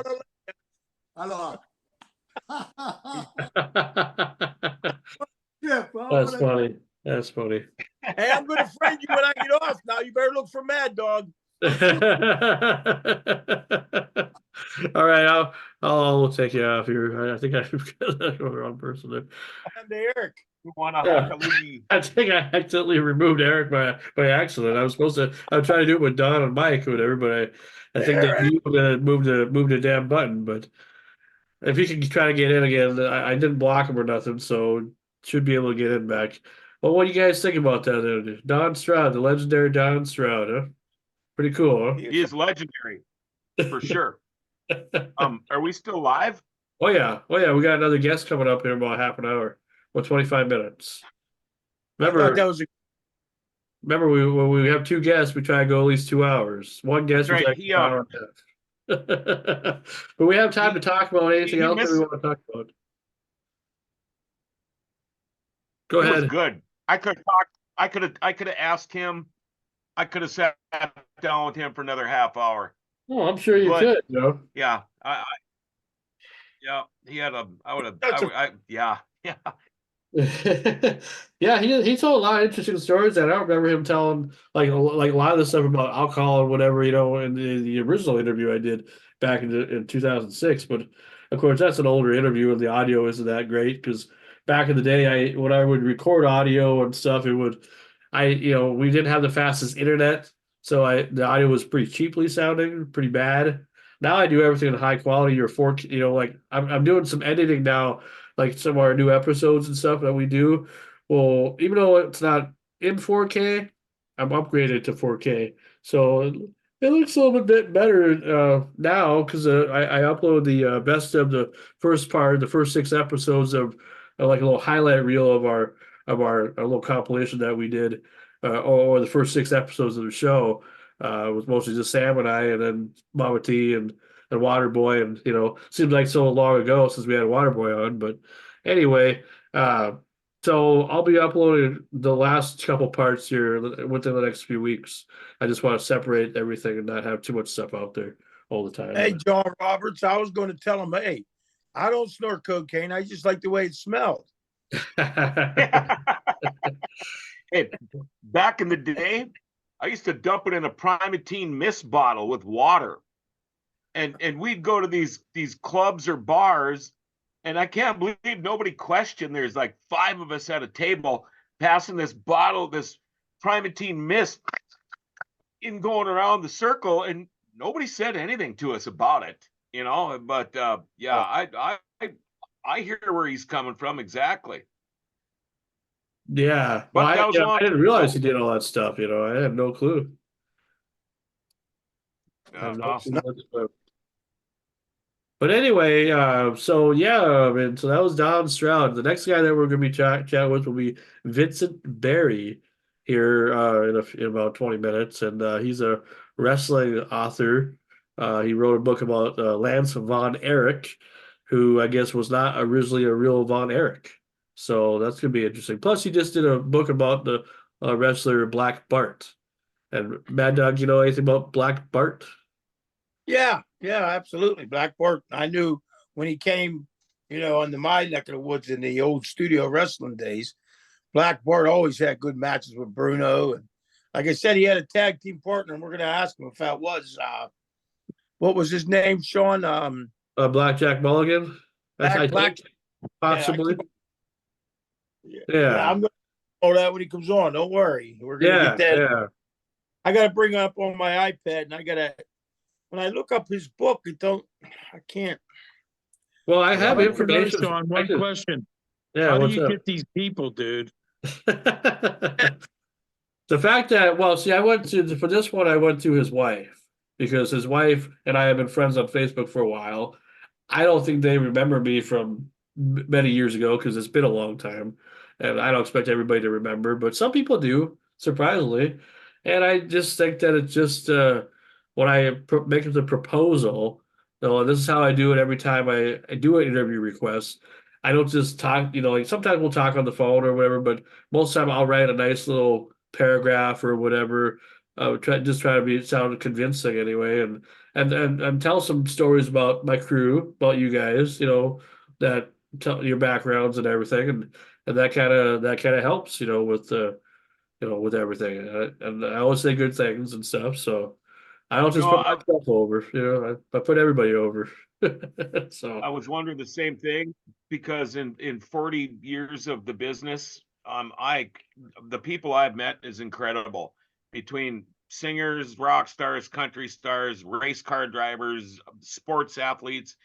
I've never asked for pictures. I've never asked for autographs. But God darn it, uh, I've never had any of them on as another guest or for another interview, and you just knock it out of the park, dude. I don't. That's incredible. The guests you come up with. I mean, it just blows me away. It really does. well, I tell you what, 2000s. Well, let's quote it back to 2002 when I went to Northland for college. At that time, all I cared about was being a broadcaster. I didn't want to be a salesman. I didn't want to do anything else. I just want to be a radio announcer. I want to be like Wolfman Jack. I want to be like Alan Freed. I want to be like my heroes in the radio business. Well, they were trying so hard to make everybody a salesperson. Well, I just didn't want that. I just like, fuck all that. I mean, well, somebody else can be a salesman. I want to be an announcer. I want to be the guy that people call their friend, that you can call up, request a tune, go old school with it. Because back in the day, the college used to allow that. You could go in the Let me studio, do a live show, be there till midnight, 1 o'clock, whatever. No big deal. And you would get callers, and people from the college would love all that stuff. And now we're all about Kathy Erickson and polka music. And that has fucking ruined that station. So, and I don't care. I'll call that out too, like I do Neil Carlson last week. I don't give a shit. Find me. I'm right Good here. attitude. Good attitude. Hey, Ian. I'm Ian going to said, tell you this. I'm sorry. No, Go go ahead, ahead. I'll say after you. Well, Ian Thorpe said Sean has great pop culture. His old guests were great. Had Gene Okerlund. Okerlund. Yeah. A couple times. Me and Gene. Gene Okerlund. Oh yeah. Yeah. When I was in South Dakota. Yeah, because he was from South Dakota originally, I guess. He was born. I have to give you a lot of props myself, brother. Like, you just get them fucking guests. I don't know how you do it. I would spread it out a little bit though. I wouldn't do two in one night. Well, But that's Sean. He loves those two guests in one night. well, I'm not just doing this for myself. I'm doing this for you guys. I want you guys to be cultured a little bit more. I wanted to show you what's capable. You said you wanted to do a podcast. Well, let's do a fucking podcast. Let's take. He's getting the attitude again. I, Look I, at him. I do want to tell you this. I sat and watched 2 hockey games with Gene Okerlund. Yeah. His son was a really good hockey player. He played for the Minnesota Gophers. Well, it was the same year that a good friend of mine from Thief River Falls, Tim Berglund, was the co-captain of the Minnesota Gophers that year. So they came up and played 2 exhibition games at the Huck Olson Arena in Thief River. Well, I did the play-by-play on the radio for him. So I got to hang out with Mean Gene Okerlund, and it was pretty cool. He's a great guy. Oh, yeah. Gene Okerlund's son played for the Pittsburgh Penguins. Yeah, he was a good hockey player. Very good. His name was Todd. His last name was, and it was it was Todd Okerlund. But I did my first interview. I was fighting a guy named Mandy Fernandez, and Mandy Fernandez' closing move was the flying burrito. And I said to Gene Okerlund, you know what? He goes, "What are you going to do when you get hit with a flying burrito?" And I said, You know, the only thing a flying burrito ever gave me was gas. And I walked away. Well, that's okay. Now we're going to go with that was just like a little. I can see Gene. Well, I mean, John, that makes sense, you know. That makes sense, though. I mean, it's like, me and Jan, it's like he was so much fun to talk to, and the thing is, he let me interview him not once but twice. I got to talk to him 2 times, Yeah. 2 different times. Once was in 2014, and the other was literally the day after the Royal Rumble in 2015. So the next day, which I thought was I got a porn star coming on next week. Oh yeah, who's that? Hey, Anna what do you ask Jameson. her? What do you ask her? What has she been doing lately? Yeah, who's she been Yeah. doing lately? Work on your back? Yeah, what's the best way to have sex? On your back? I don't know why, but I've been listening to the last like Aaron. I worked on the garage, and I'm tired of hearing music sometimes. So I put my shows on, my old shows, and I sit there and I just can't believe some of the shit we asked and we did to people. I mean, I thought it was pretty good. Well, We have a lot of fun. I'm telling you guys about the station, the rock station I worked at for 21 years, where we used to have Mitch Hedberg come on and comedians and did a lot of interviews, but they also used to bring in a lot of porn stars. And it was, I don't know how they did it, but Sean, remember, Blind Dog? Oh, of course. There was one picture of him, and he's naked in the studio on his hands and knees, and he's got this porn star who's naked riding him like a horse. And they used to have these pictures. Well, they got rid of them now. I don't know. I think Pat Mars took them with to Virginia when he moved away. But yeah, it was crazy the stuff they used to do. We had 5 stations in that building, 5 different radio stations at iHeart, and that was the only one that had a lock from the inside and a shade that pulled down that you couldn't see in. But yeah, that's all that kind of crazy crap used to go on up there when radio was fun. None of that stuff ever happened to me. I never got attacked by anybody. Nobody wanted to see me naked at all. So not that I'm saying that's a good thing or whatever, but I've been attacked by, but I had clothes on. But I've been attacked by a lot of porn stars we had on my show, jumping over my desk at me. I'm like, dude, you can't do that. I masturbate a lot of porn stars. I just never interviewed them. Oh, thanks. Yeah. I have that image in my head. Thanks. What do you talk about? Yeah, what yeah. Do you talk about? How about them Vikings? Yeah. Like, what do you prefer, anal or oral? Or That's both? That's the questions you ask. Yeah, that's exactly what you asked. Oh, really? Oh, you really get deep in there, like like how big of a squanch can you take in you, and you know what I mean? Yeah. Get deep into it. Yeah, deep into the conversation. How deep can you go? I'll show you how it goes. We'll get him on one night and let me do the interview. It's like a horse, It's like yeah. And the horse has to take a dump afterwards.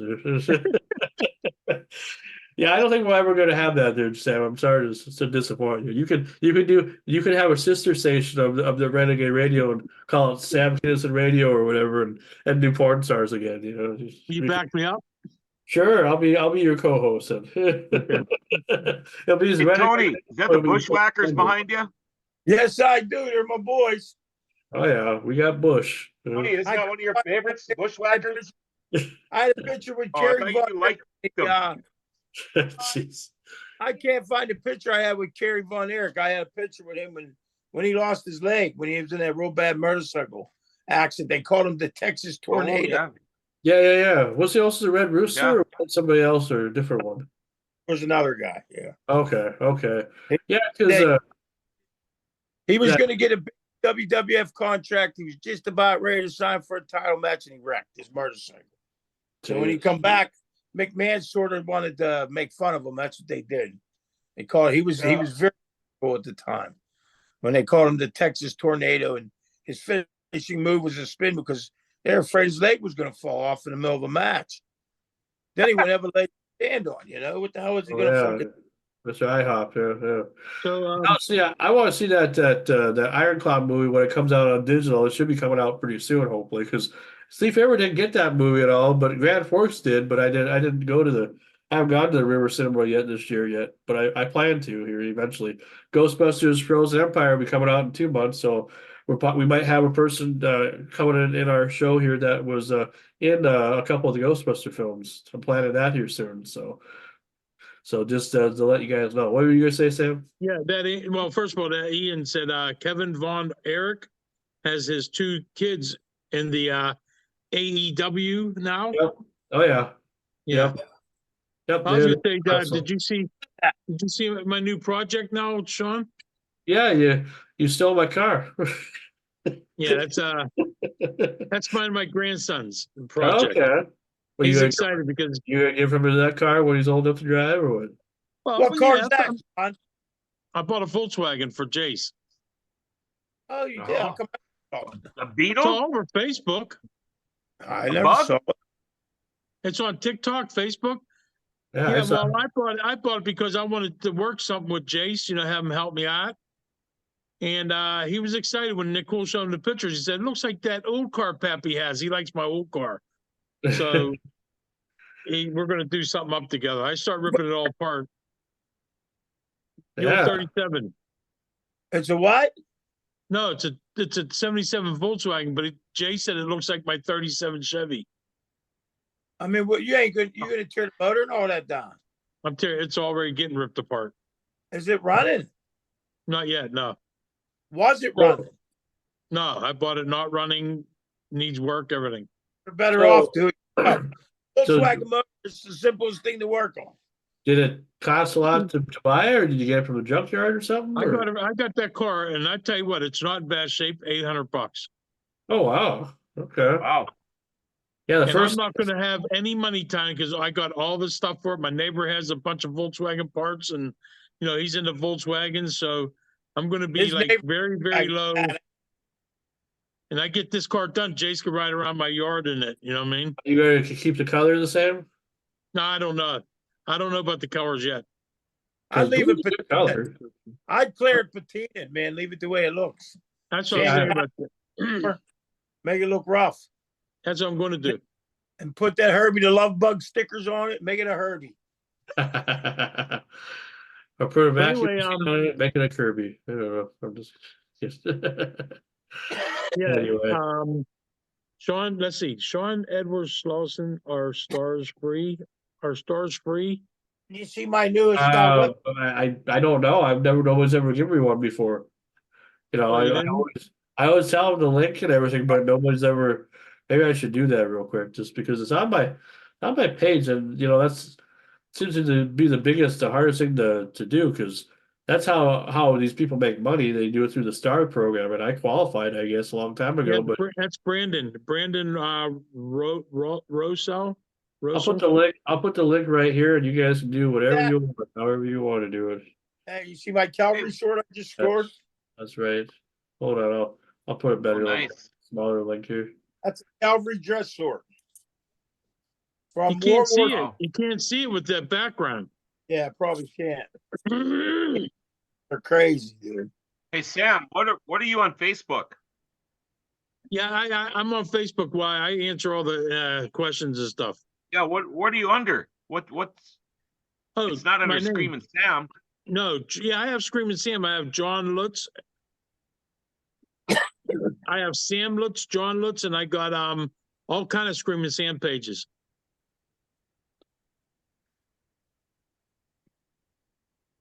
Look under Meatloaf. Yeah, fuck you. Just found it. Yeah, I have to. John Lutz. Getting on things without getting I got it. I have to roast Anthony a little bit, or Mad Dog a little bit, because when he did the when he did the bio on Vincent Barry, he got the wrong Vincent Barry. Yeah, Vincent Barry. Look at your thing you sent me. It says actor Vincent Barry.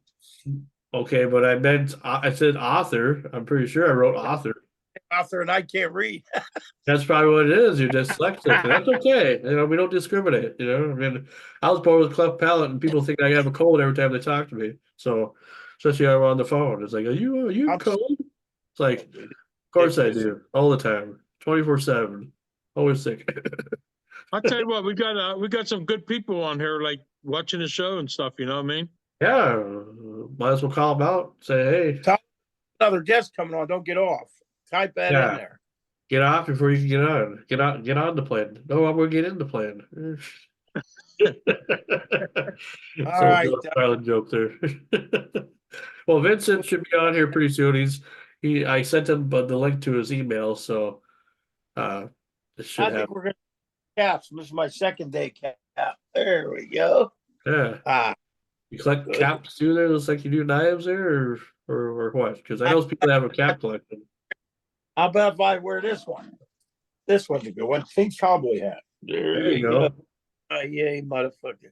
You can buy everybody around. I tell you. Oh, here he is, Vinny Berry.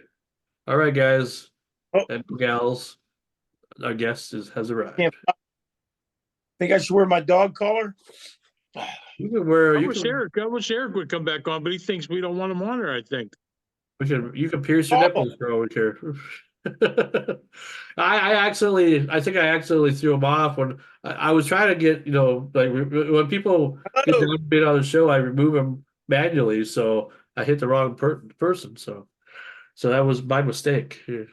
But he come on if you want back on. What's up, Vincent? How you doing? I'm doing good. Wow, look here. I'm doing great too. Look at your background. Holy crap! I didn't know you were that fancy. Jesus, you got a poster and a big background wallpaper, and wow, guys, this is Vincent Berry. This is our second guest for the hour, and he's an author. He's wrote some good books about guys like Lance Von Erich and Black Bart, and lots of other pro wrestling magazine or books as well out there. Independent author Vincent Berry, guys. Hey, Vincent, How you doing, man? Hello, gentlemen. For Vinny? Yeah, thank you for having me on. Do you prefer Vinny or Vincent, or what's your? Vinny is fine. I will answer to anything with a V. Someone called me Victor the other day, and I knew they were trying to get my attention, so I answered them. But I go by Vinny. Okay. Well, Vinny, I like that name, Vinny.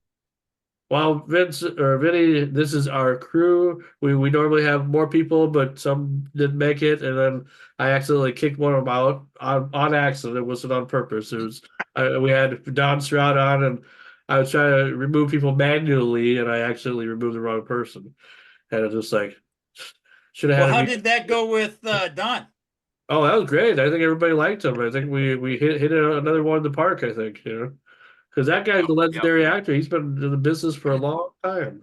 Yes, absolutely. Yes. You know any of his movies at all? Were you ever? I mean, I've seen him, and when I saw the picture of him, I was familiar with him. I looked him up briefly, and I saw that he had a outstanding body of work. So I can't tell you what I saw him in, but Sure. Well, let's everybody introduce themselves again for the second time tonight. I hate this part. Oh, you love this part. So, and this time, Sam, show the picture. You didn't show down the picture last time. Always show the picture. You're supposed to do me last. See, you don't pay. When we have our meetings, you don't listen. I'm only kidding. Well, I mean, you can be last if you want. I don't care. No, I was just gonna, anyway, I'll start off. I'll introduce myself. Are you sure? Okay, he'll be first, and Sam will be first. That's me. Oh wow. I was a Sam Kinison impersonator, sponsored by the Kinison family. Had my own internet radio show, TV show. Did gigs all over the place, like tribute shows. Before I did all that, I was an entrepreneur, owned a bunch of businesses, and I guess I still am an entrepreneur. I still own a couple of businesses, but that's pretty much what I did. I had a boring life. Yeah, whatever. What the fuck? All right. And now I'm a gas station attendant. Mad Dog, you're next. Go ahead, Mad Dog. Hi, Vinny. I'm Mad Dog, Tony Lutz. I was a local journeyman professional wrestler in Pittsburgh. I did a lot of stuff for Make-A-Wish, and I never took a pay, but I always gave it back to the kids or whoever I was wrestling for. I wrestled in the around here. The local shows are Steel City, and there was KSWSA, which I just got put in the Hall of Fame November 4th. Oh, wow. I'm in there with Bruno Sammartino and Dominic DeNucci and all the old guys from the WWF days. They made November 4th Mad Dog Day here in Pittsburgh. And I'm very honored to be with you today because I love the Von Erichs. I met Kerry a brief stint in down at the convention center in Pittsburgh. He was doing a brief thing with ECW when it first started coming out. Oh, It wow. was a curtain caller, you know. I actually did my first match on there. It never made the pay-per-view, but it was pretty fun. But that's my whole life in a nutshell. I just loved wrestling. When I did it, there was no, you had to be independent. You had to drive maybe 2 days, do a show, and come back to work. You know what I mean? And wherever you could get ring time, you would go there and jump in and do it. So that's what my life was about. Right. And I have a lot of family from Pittsburgh, from Pennsylvania. I mean, all my parents, all their family is from Pennsylvania, Johnstown. Oh, wow. And, yeah. Yeah, That's Johnstown, far from Johnstown. Yep. Yeah, And the speaking flood of- free city, right? And Yep. speaking of Johnstown or John, we got John Roberts the last there.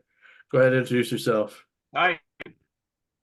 As far as I'm concerned, the only thing good about Pennsylvania is they've got really good dirt tracks. Anyway, that's for a different day. I'm John Roberts. Been in radio for 40 years. Since radio has changed and it kind of sucks now. I have a video podcast company studio.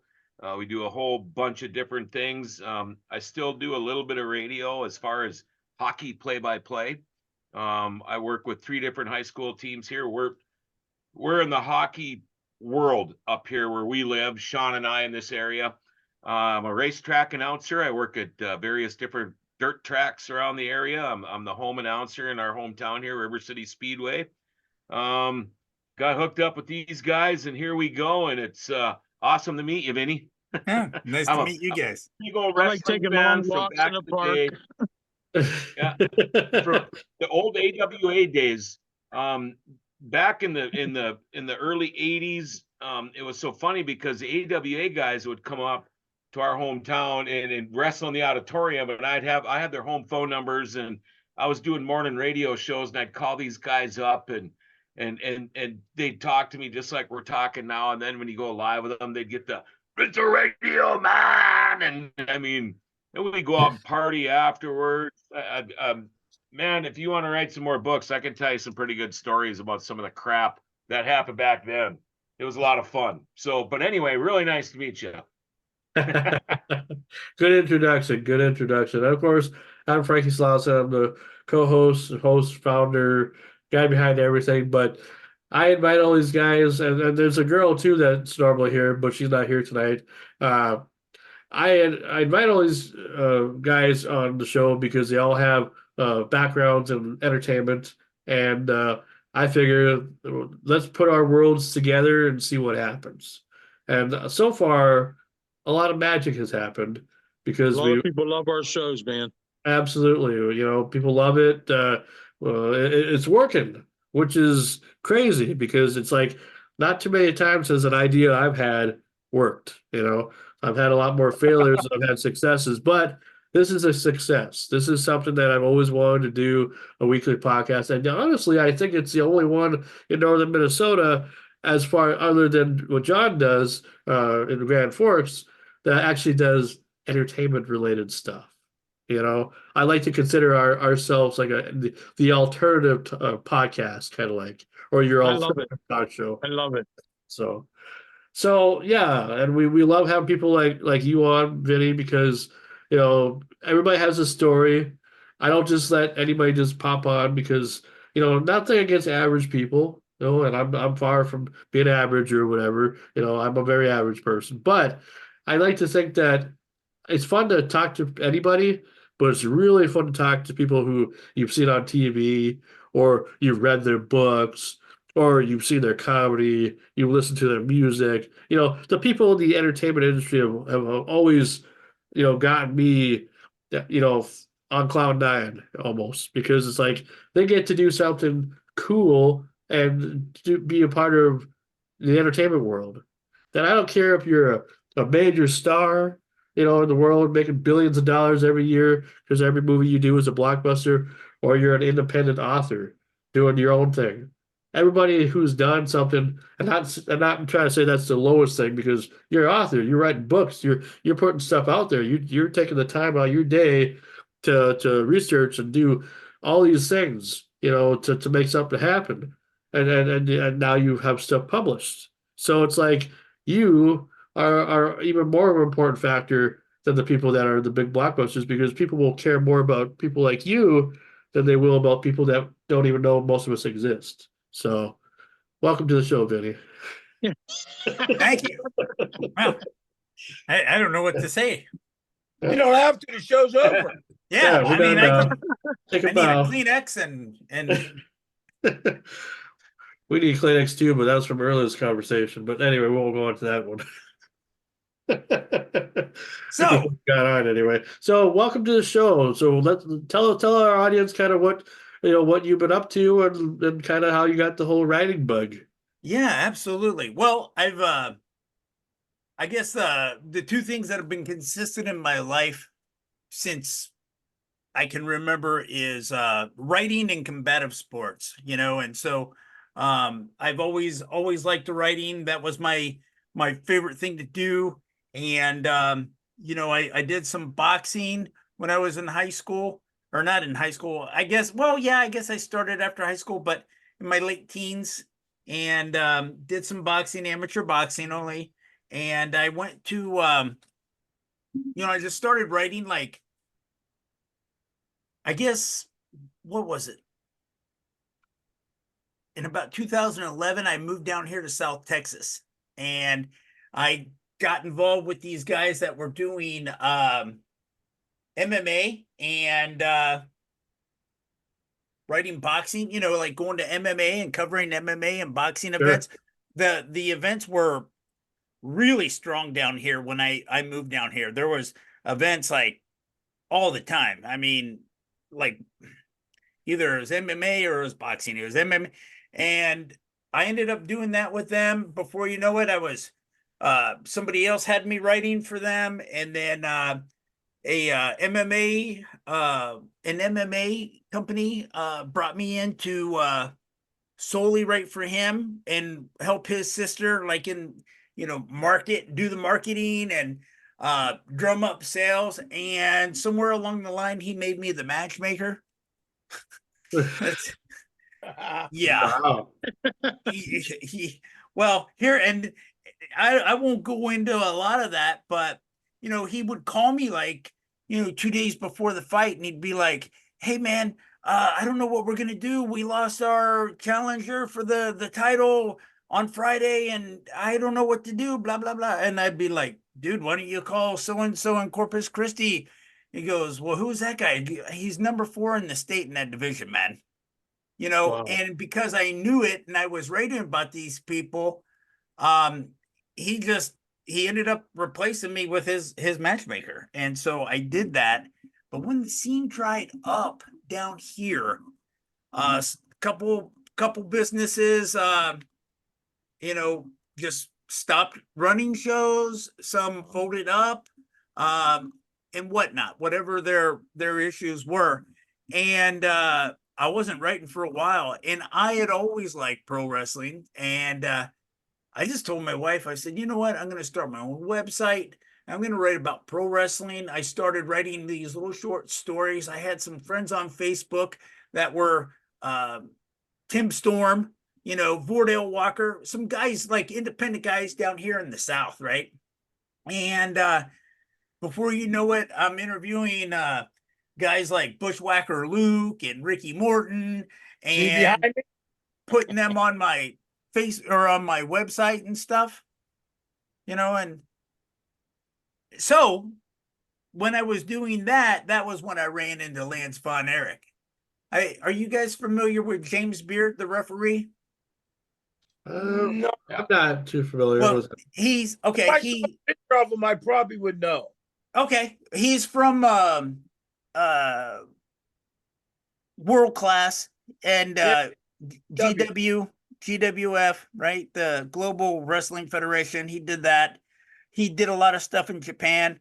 But anyway, I was talking to him one day, and I was talking to him a couple of times, and Lance Van Erich started coming up, and that was always one guy that if I would see, because for a long time he was the butt of the joke on the internet, right? And you would see him, oh, the fake Van Erich and all this stuff. But I was always curious about who was that guy? Where did they find this guy? And it was really fascinating to me. And so I was talking to James, and then a couple times I think I said, yeah, man, he'd be an interesting story. I'd like to do a story with him on my website. And he was like, look, this is how you can contact him. So I contacted him. The guy sent me his phone number, and the whole time he was like, now, what do you want to do? And why do you want to do this? And who's going to read this? And who really cares? I said, dude, people care, dude, And yeah, I love the Von Erichs. Yeah. I got a funny story with the Bushwhackers.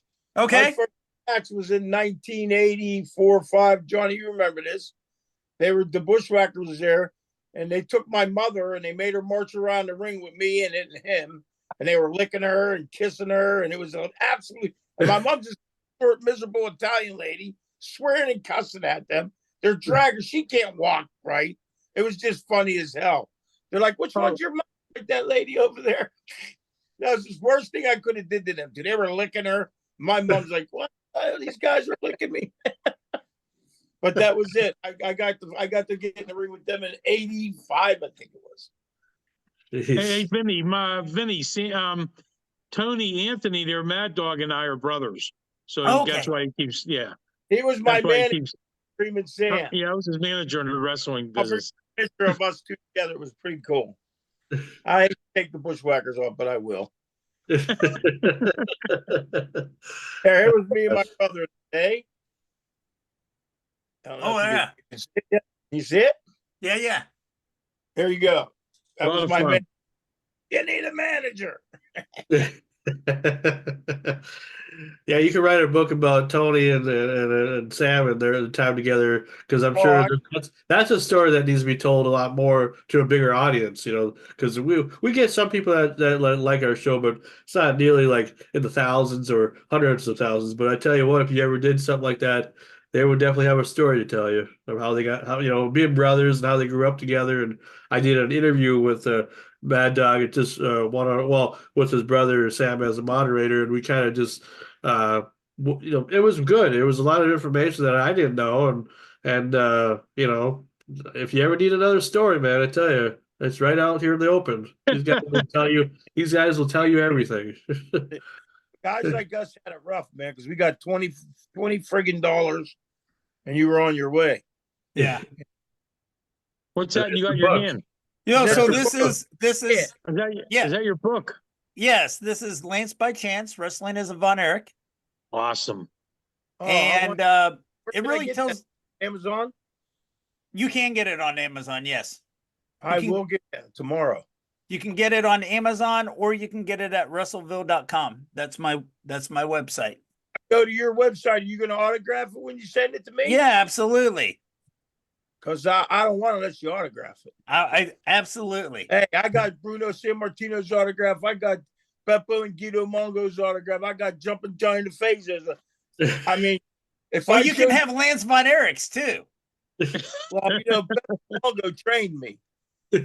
I was in with him, me and a bunch of guys. He trained Giorgiano. He trained a lot of WWF guys, and I was inducted into Hall of Fame with him in November, but he was passed on. Johnny held his plaque for me, right, John? Yep. Remember they let you hold the plaque for Beppo Mongo. Yep. Yep. Guido, I'm sorry. Beppo was Nikolai Volkov. Right. Right. Yeah, it was an honor, man. That was an honor of my life. Honest to God, it was. I told you, man. Is that the only book? Is that the only book you have out right now, Vinny? No, that's not he has the a few only others. book. But let me plug this real quick. I think a lot of people will be fascinated with this, about how he was discovered. how he got into bodybuilding. He was a really chubby kid, and for him to become a bodybuilder, he probably never ever thought of doing that. He never even thought about doing wrestling.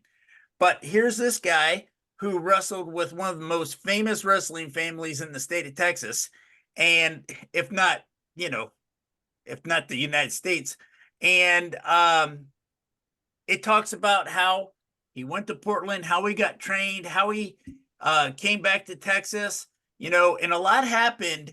A lot happened when he was there. Gino died. Kerry had his motorcycle accident. Mike Von Erich took his life. They went to Israel. Chris Adams super kicked the guy's eye out in Israel, had to sneak him out of the country in the middle of the night. And all those stories are in this book. Oh, wow. That should be a good book. I remember that. And he wrestled for 10 years, and a lot of people won't know that, and that was overseas. And he kept the Von Erich name. So he talks about his acting career, but he also talks about smuggling guns. I think a lot of people will find this very interesting. Seems like Hey, it. our first guest, but he did. Oh, look at that. Yeah. See, I knew there was more than just that. These are my second books. These are short stories. I always wanted to write some books on, some short stories, right? Yeah. And I was like, man, I've always wanted to write a book on short stories. What would I do it on? And someone was like, dude, you've written 200 stories on pro wrestlers, And when that website went down, I saved those stories. I recorded them in these books. This is volume 1. It has 35 short stories, ton of pictures of the independent scene, ton of NWA champions in here. And I'll just list off a couple names so people get an idea of who the stories are in this book.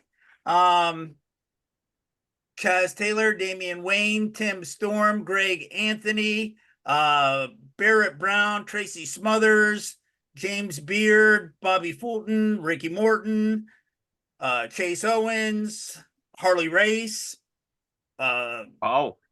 Yeah, and let's see who else. Bruce Thorpe. A lot of NWA. C.W. Anderson is in here. wow. Larry Henning is in here before he died. Mike Rapata. I don't know if you guys know who that was. NWA champion in like the 2000s, in the very, very, very dark times of NWA. So good history in this book. That's wild. Volume 2. Yeah, I got to. Oh, go ahead. Okay. I'd say I met Larry the Axe Henning. He was badass, man. I bet. Bad. He was one of those dudes. When you saw him, he didn't have to say, "I'm Larry the Axe Henning." When you saw him, you're like, "I don't know who you are, but you're bad." So in this one, I think what's really cool is you guys know who Blake Christian is, right? Yep. Okay. I don't. Okay. Well, he's on GCW. He's independent guy. He was Yeah. He's in he wrestled GCW, and I think he did some stuff for AEW and TNA just recently. Right. Impact or whatever, or ROH. Well, he's in this book. He's got an outstanding story in this book that transformed his life. And because of this situation that he talks about in this book, he became a pro wrestler. It is really mind-blowing. Thea Hale from NXT. I don't know if you know independent wrestling in Pittsburgh. Nikita Knight, are you familiar with? Yes, I am. She is in this book. He wrestled for FNW in Steel City here in Pittsburgh. No, Nikita Knight. She's a young lady. No, that's not who I'm thinking of then. Oh, But yeah, I didn't think so. did she wrestle the ICW? Yes, I think so. I believe That's so. where it was. Yeah, the Sportsplex out on 51. I know where it's at. Yeah. Okay. And so she's in here. She's in here. Ricky Morton's in here. Blake Christian's in here. And there's another. Oh, Maddie Rinkowski is in here. She just got signed with NXT.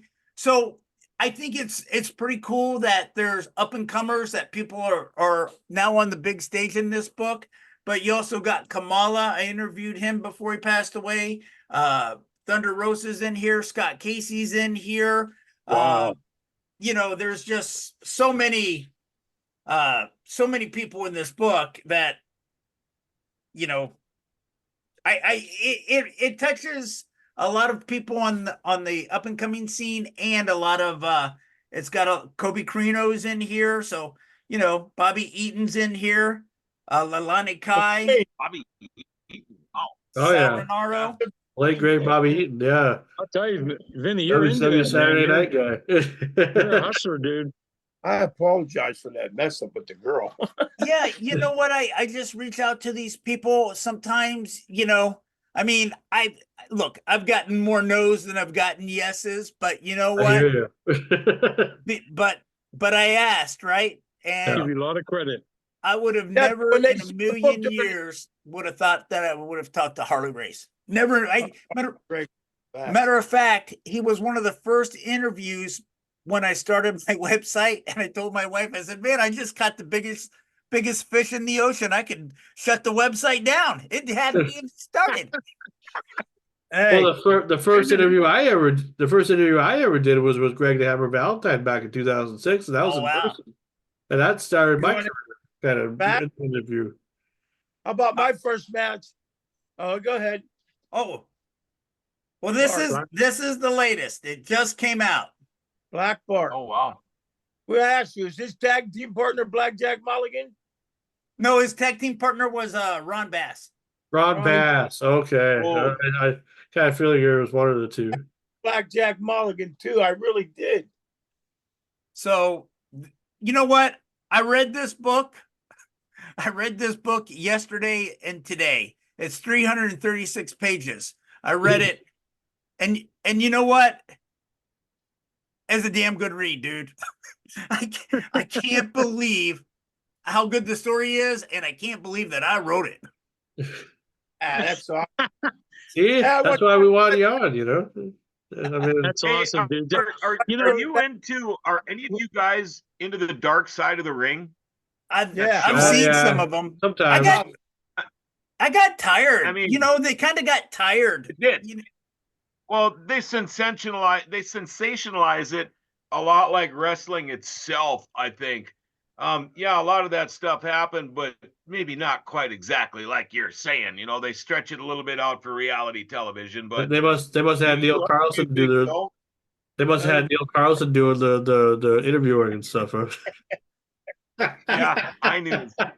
the one they did on the Von Erichs, I thought was really soft. I did too. I Okay. did too. You know what I like about Vinny? Vinny is into his work.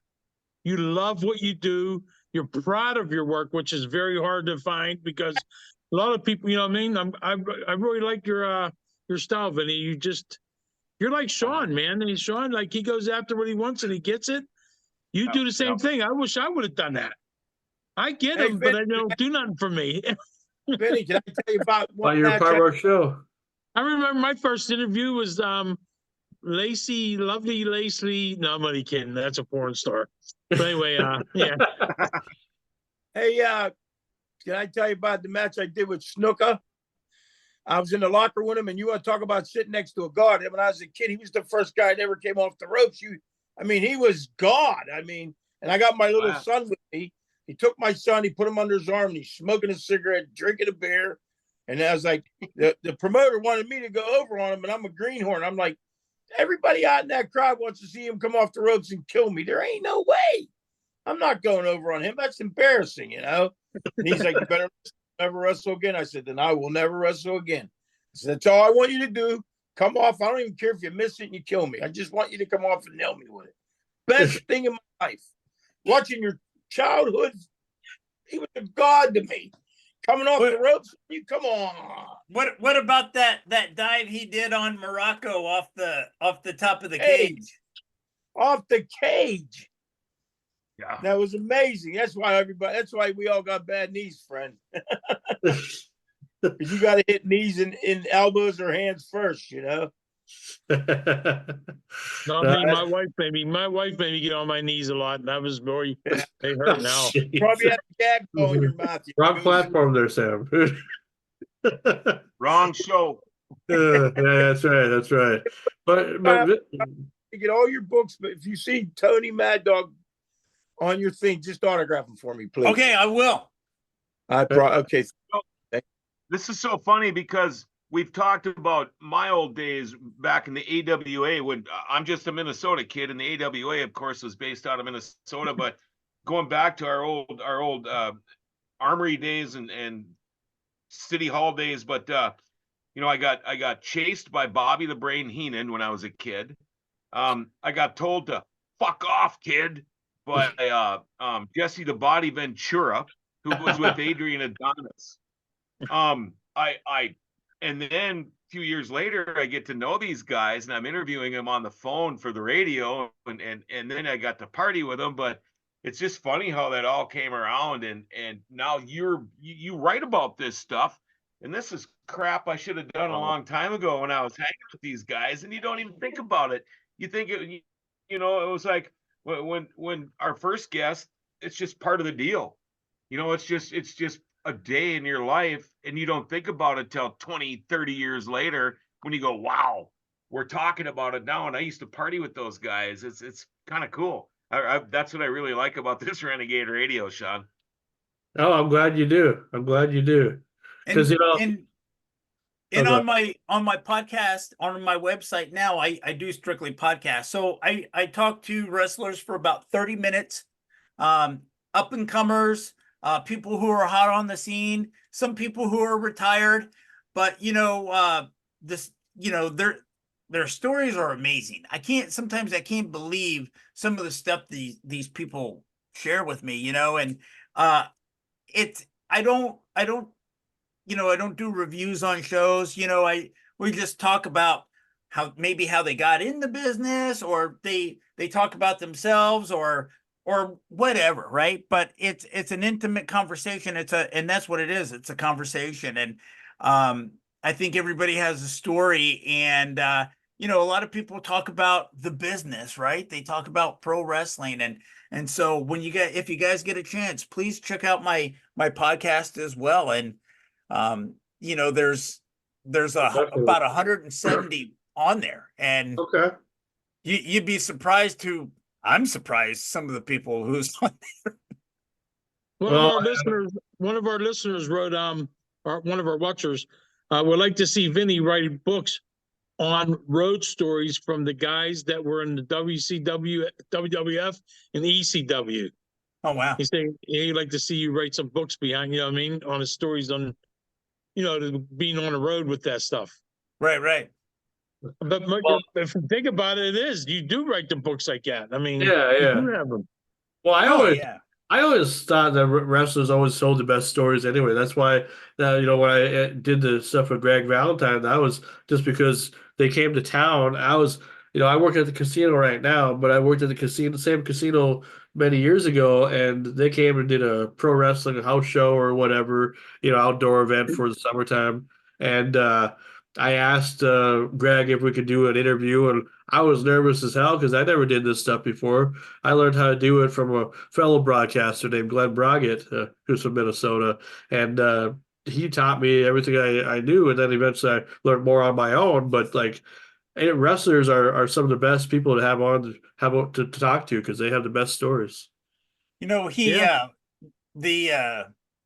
gentleman brought up AWA, so obviously you're familiar with Otto Vance, right?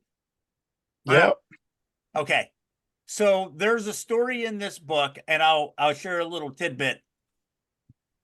In 1988, Bruce Brody calls Bart and says, "Hey man, I need you to go to Austria and, wrestle Otto for me because I'm stuck down here in Puerto Rico." He goes over there, wrestles Otto, and he's out there for a week. He comes back on a Friday. He wrestles Bill Irwin at the Sportatorium, and he can't wait to tell Brody about his trip over there. 2 days later, he was stabbed in Puerto Rico. Yeah. Brody died, got stabbed by that promoter down there, right? No kidding. And so, you know, had he gone to Austria, things could have been a little different, you know? Yeah, Brody was going down there to take over the territory, and that guy sort of made that not happen. Tony Atlas was a big witness with that. Yeah, yeah, yep. Young Was Brody dark side of the was ring? was he as badass as his persona, or is that just his persona? No, I met Tony Atlas. I met the Tony Atlas when he was fired up on crack. But Hey, Oh, yeah. go to my His go to my nostrils used to website. be the size of silver dollars back then. Go to my website, and there's 2 interviews with Mark Youngblood, and there's one with Bruiser Brody's picture on it. He talks about the day Chris and Mark picked Brody up from the hotel to go to the event, and they drove home by themselves. He cries in that interview, man. It was unbelievable. Wow. Huh. That's crazy. Sad when that has to happen. You know, just somebody sad Bruce stories. played the hill better than anybody that ever played the hill. He used to go out in the crowd and scare everybody. I mean, you were afraid of the guy when you saw him. I mean, you thought that was He his real huge, but and he was a ginormous dude. oh yeah, absolutely. He Bundy didn't have no fat. I mean, he was just a giant. That's crazy. Well, It is. Vince or Vinny, we really appreciate having you on. We don't want to cut you off too short, but we've been on here for about 2 hours, so we normally do about half an hour per guest. You're awesome, But Vinny. but I did tell you on the phone. I did say that if you want to be a crew member or just come in once in a while, if you have Monday nights free, we could use you. Okay. So Always let me yeah. know. Just keep in contact. But anything Okay. else you want to plug it all before you go? Yeah, just check out Russellville.com. It's like, you know, Russellville. It's one word. Please check out my website. Please check out my books. The latest is Russell Black Bart, and the one that's really, of course, with the movie, the Iron Claw movie surely did help the sales on this. But this is, thank God this book fell in my lap, because this was a good one. Well, we appreciate you, Vinny, and thanks to everybody on the panel tonight, and to Don Stroud as well, and to all you out there listening and watching. This is Frankie Slauson, along with Screaming Sam, John Roberts, and Mad Dog, and Eric Antique Man Adams, and Vinny Berry. We'll see you next week when we have Dick Warlock on the show, and who will be my co-host to join me. I guess you'll have to wait and find out. It's a secret. It's a secret. We'll find out next week. Hey, Vinny, don't forget, Vinny, if you ever want to write my book, you know, I'm always open for suggestions. That's what I got to Vinny, say. I thought you were a dynamite guest, bro. Thank you. Thank you, Sam. All right, guys. We'll see you next week. Bye-bye. All right. Bye-bye.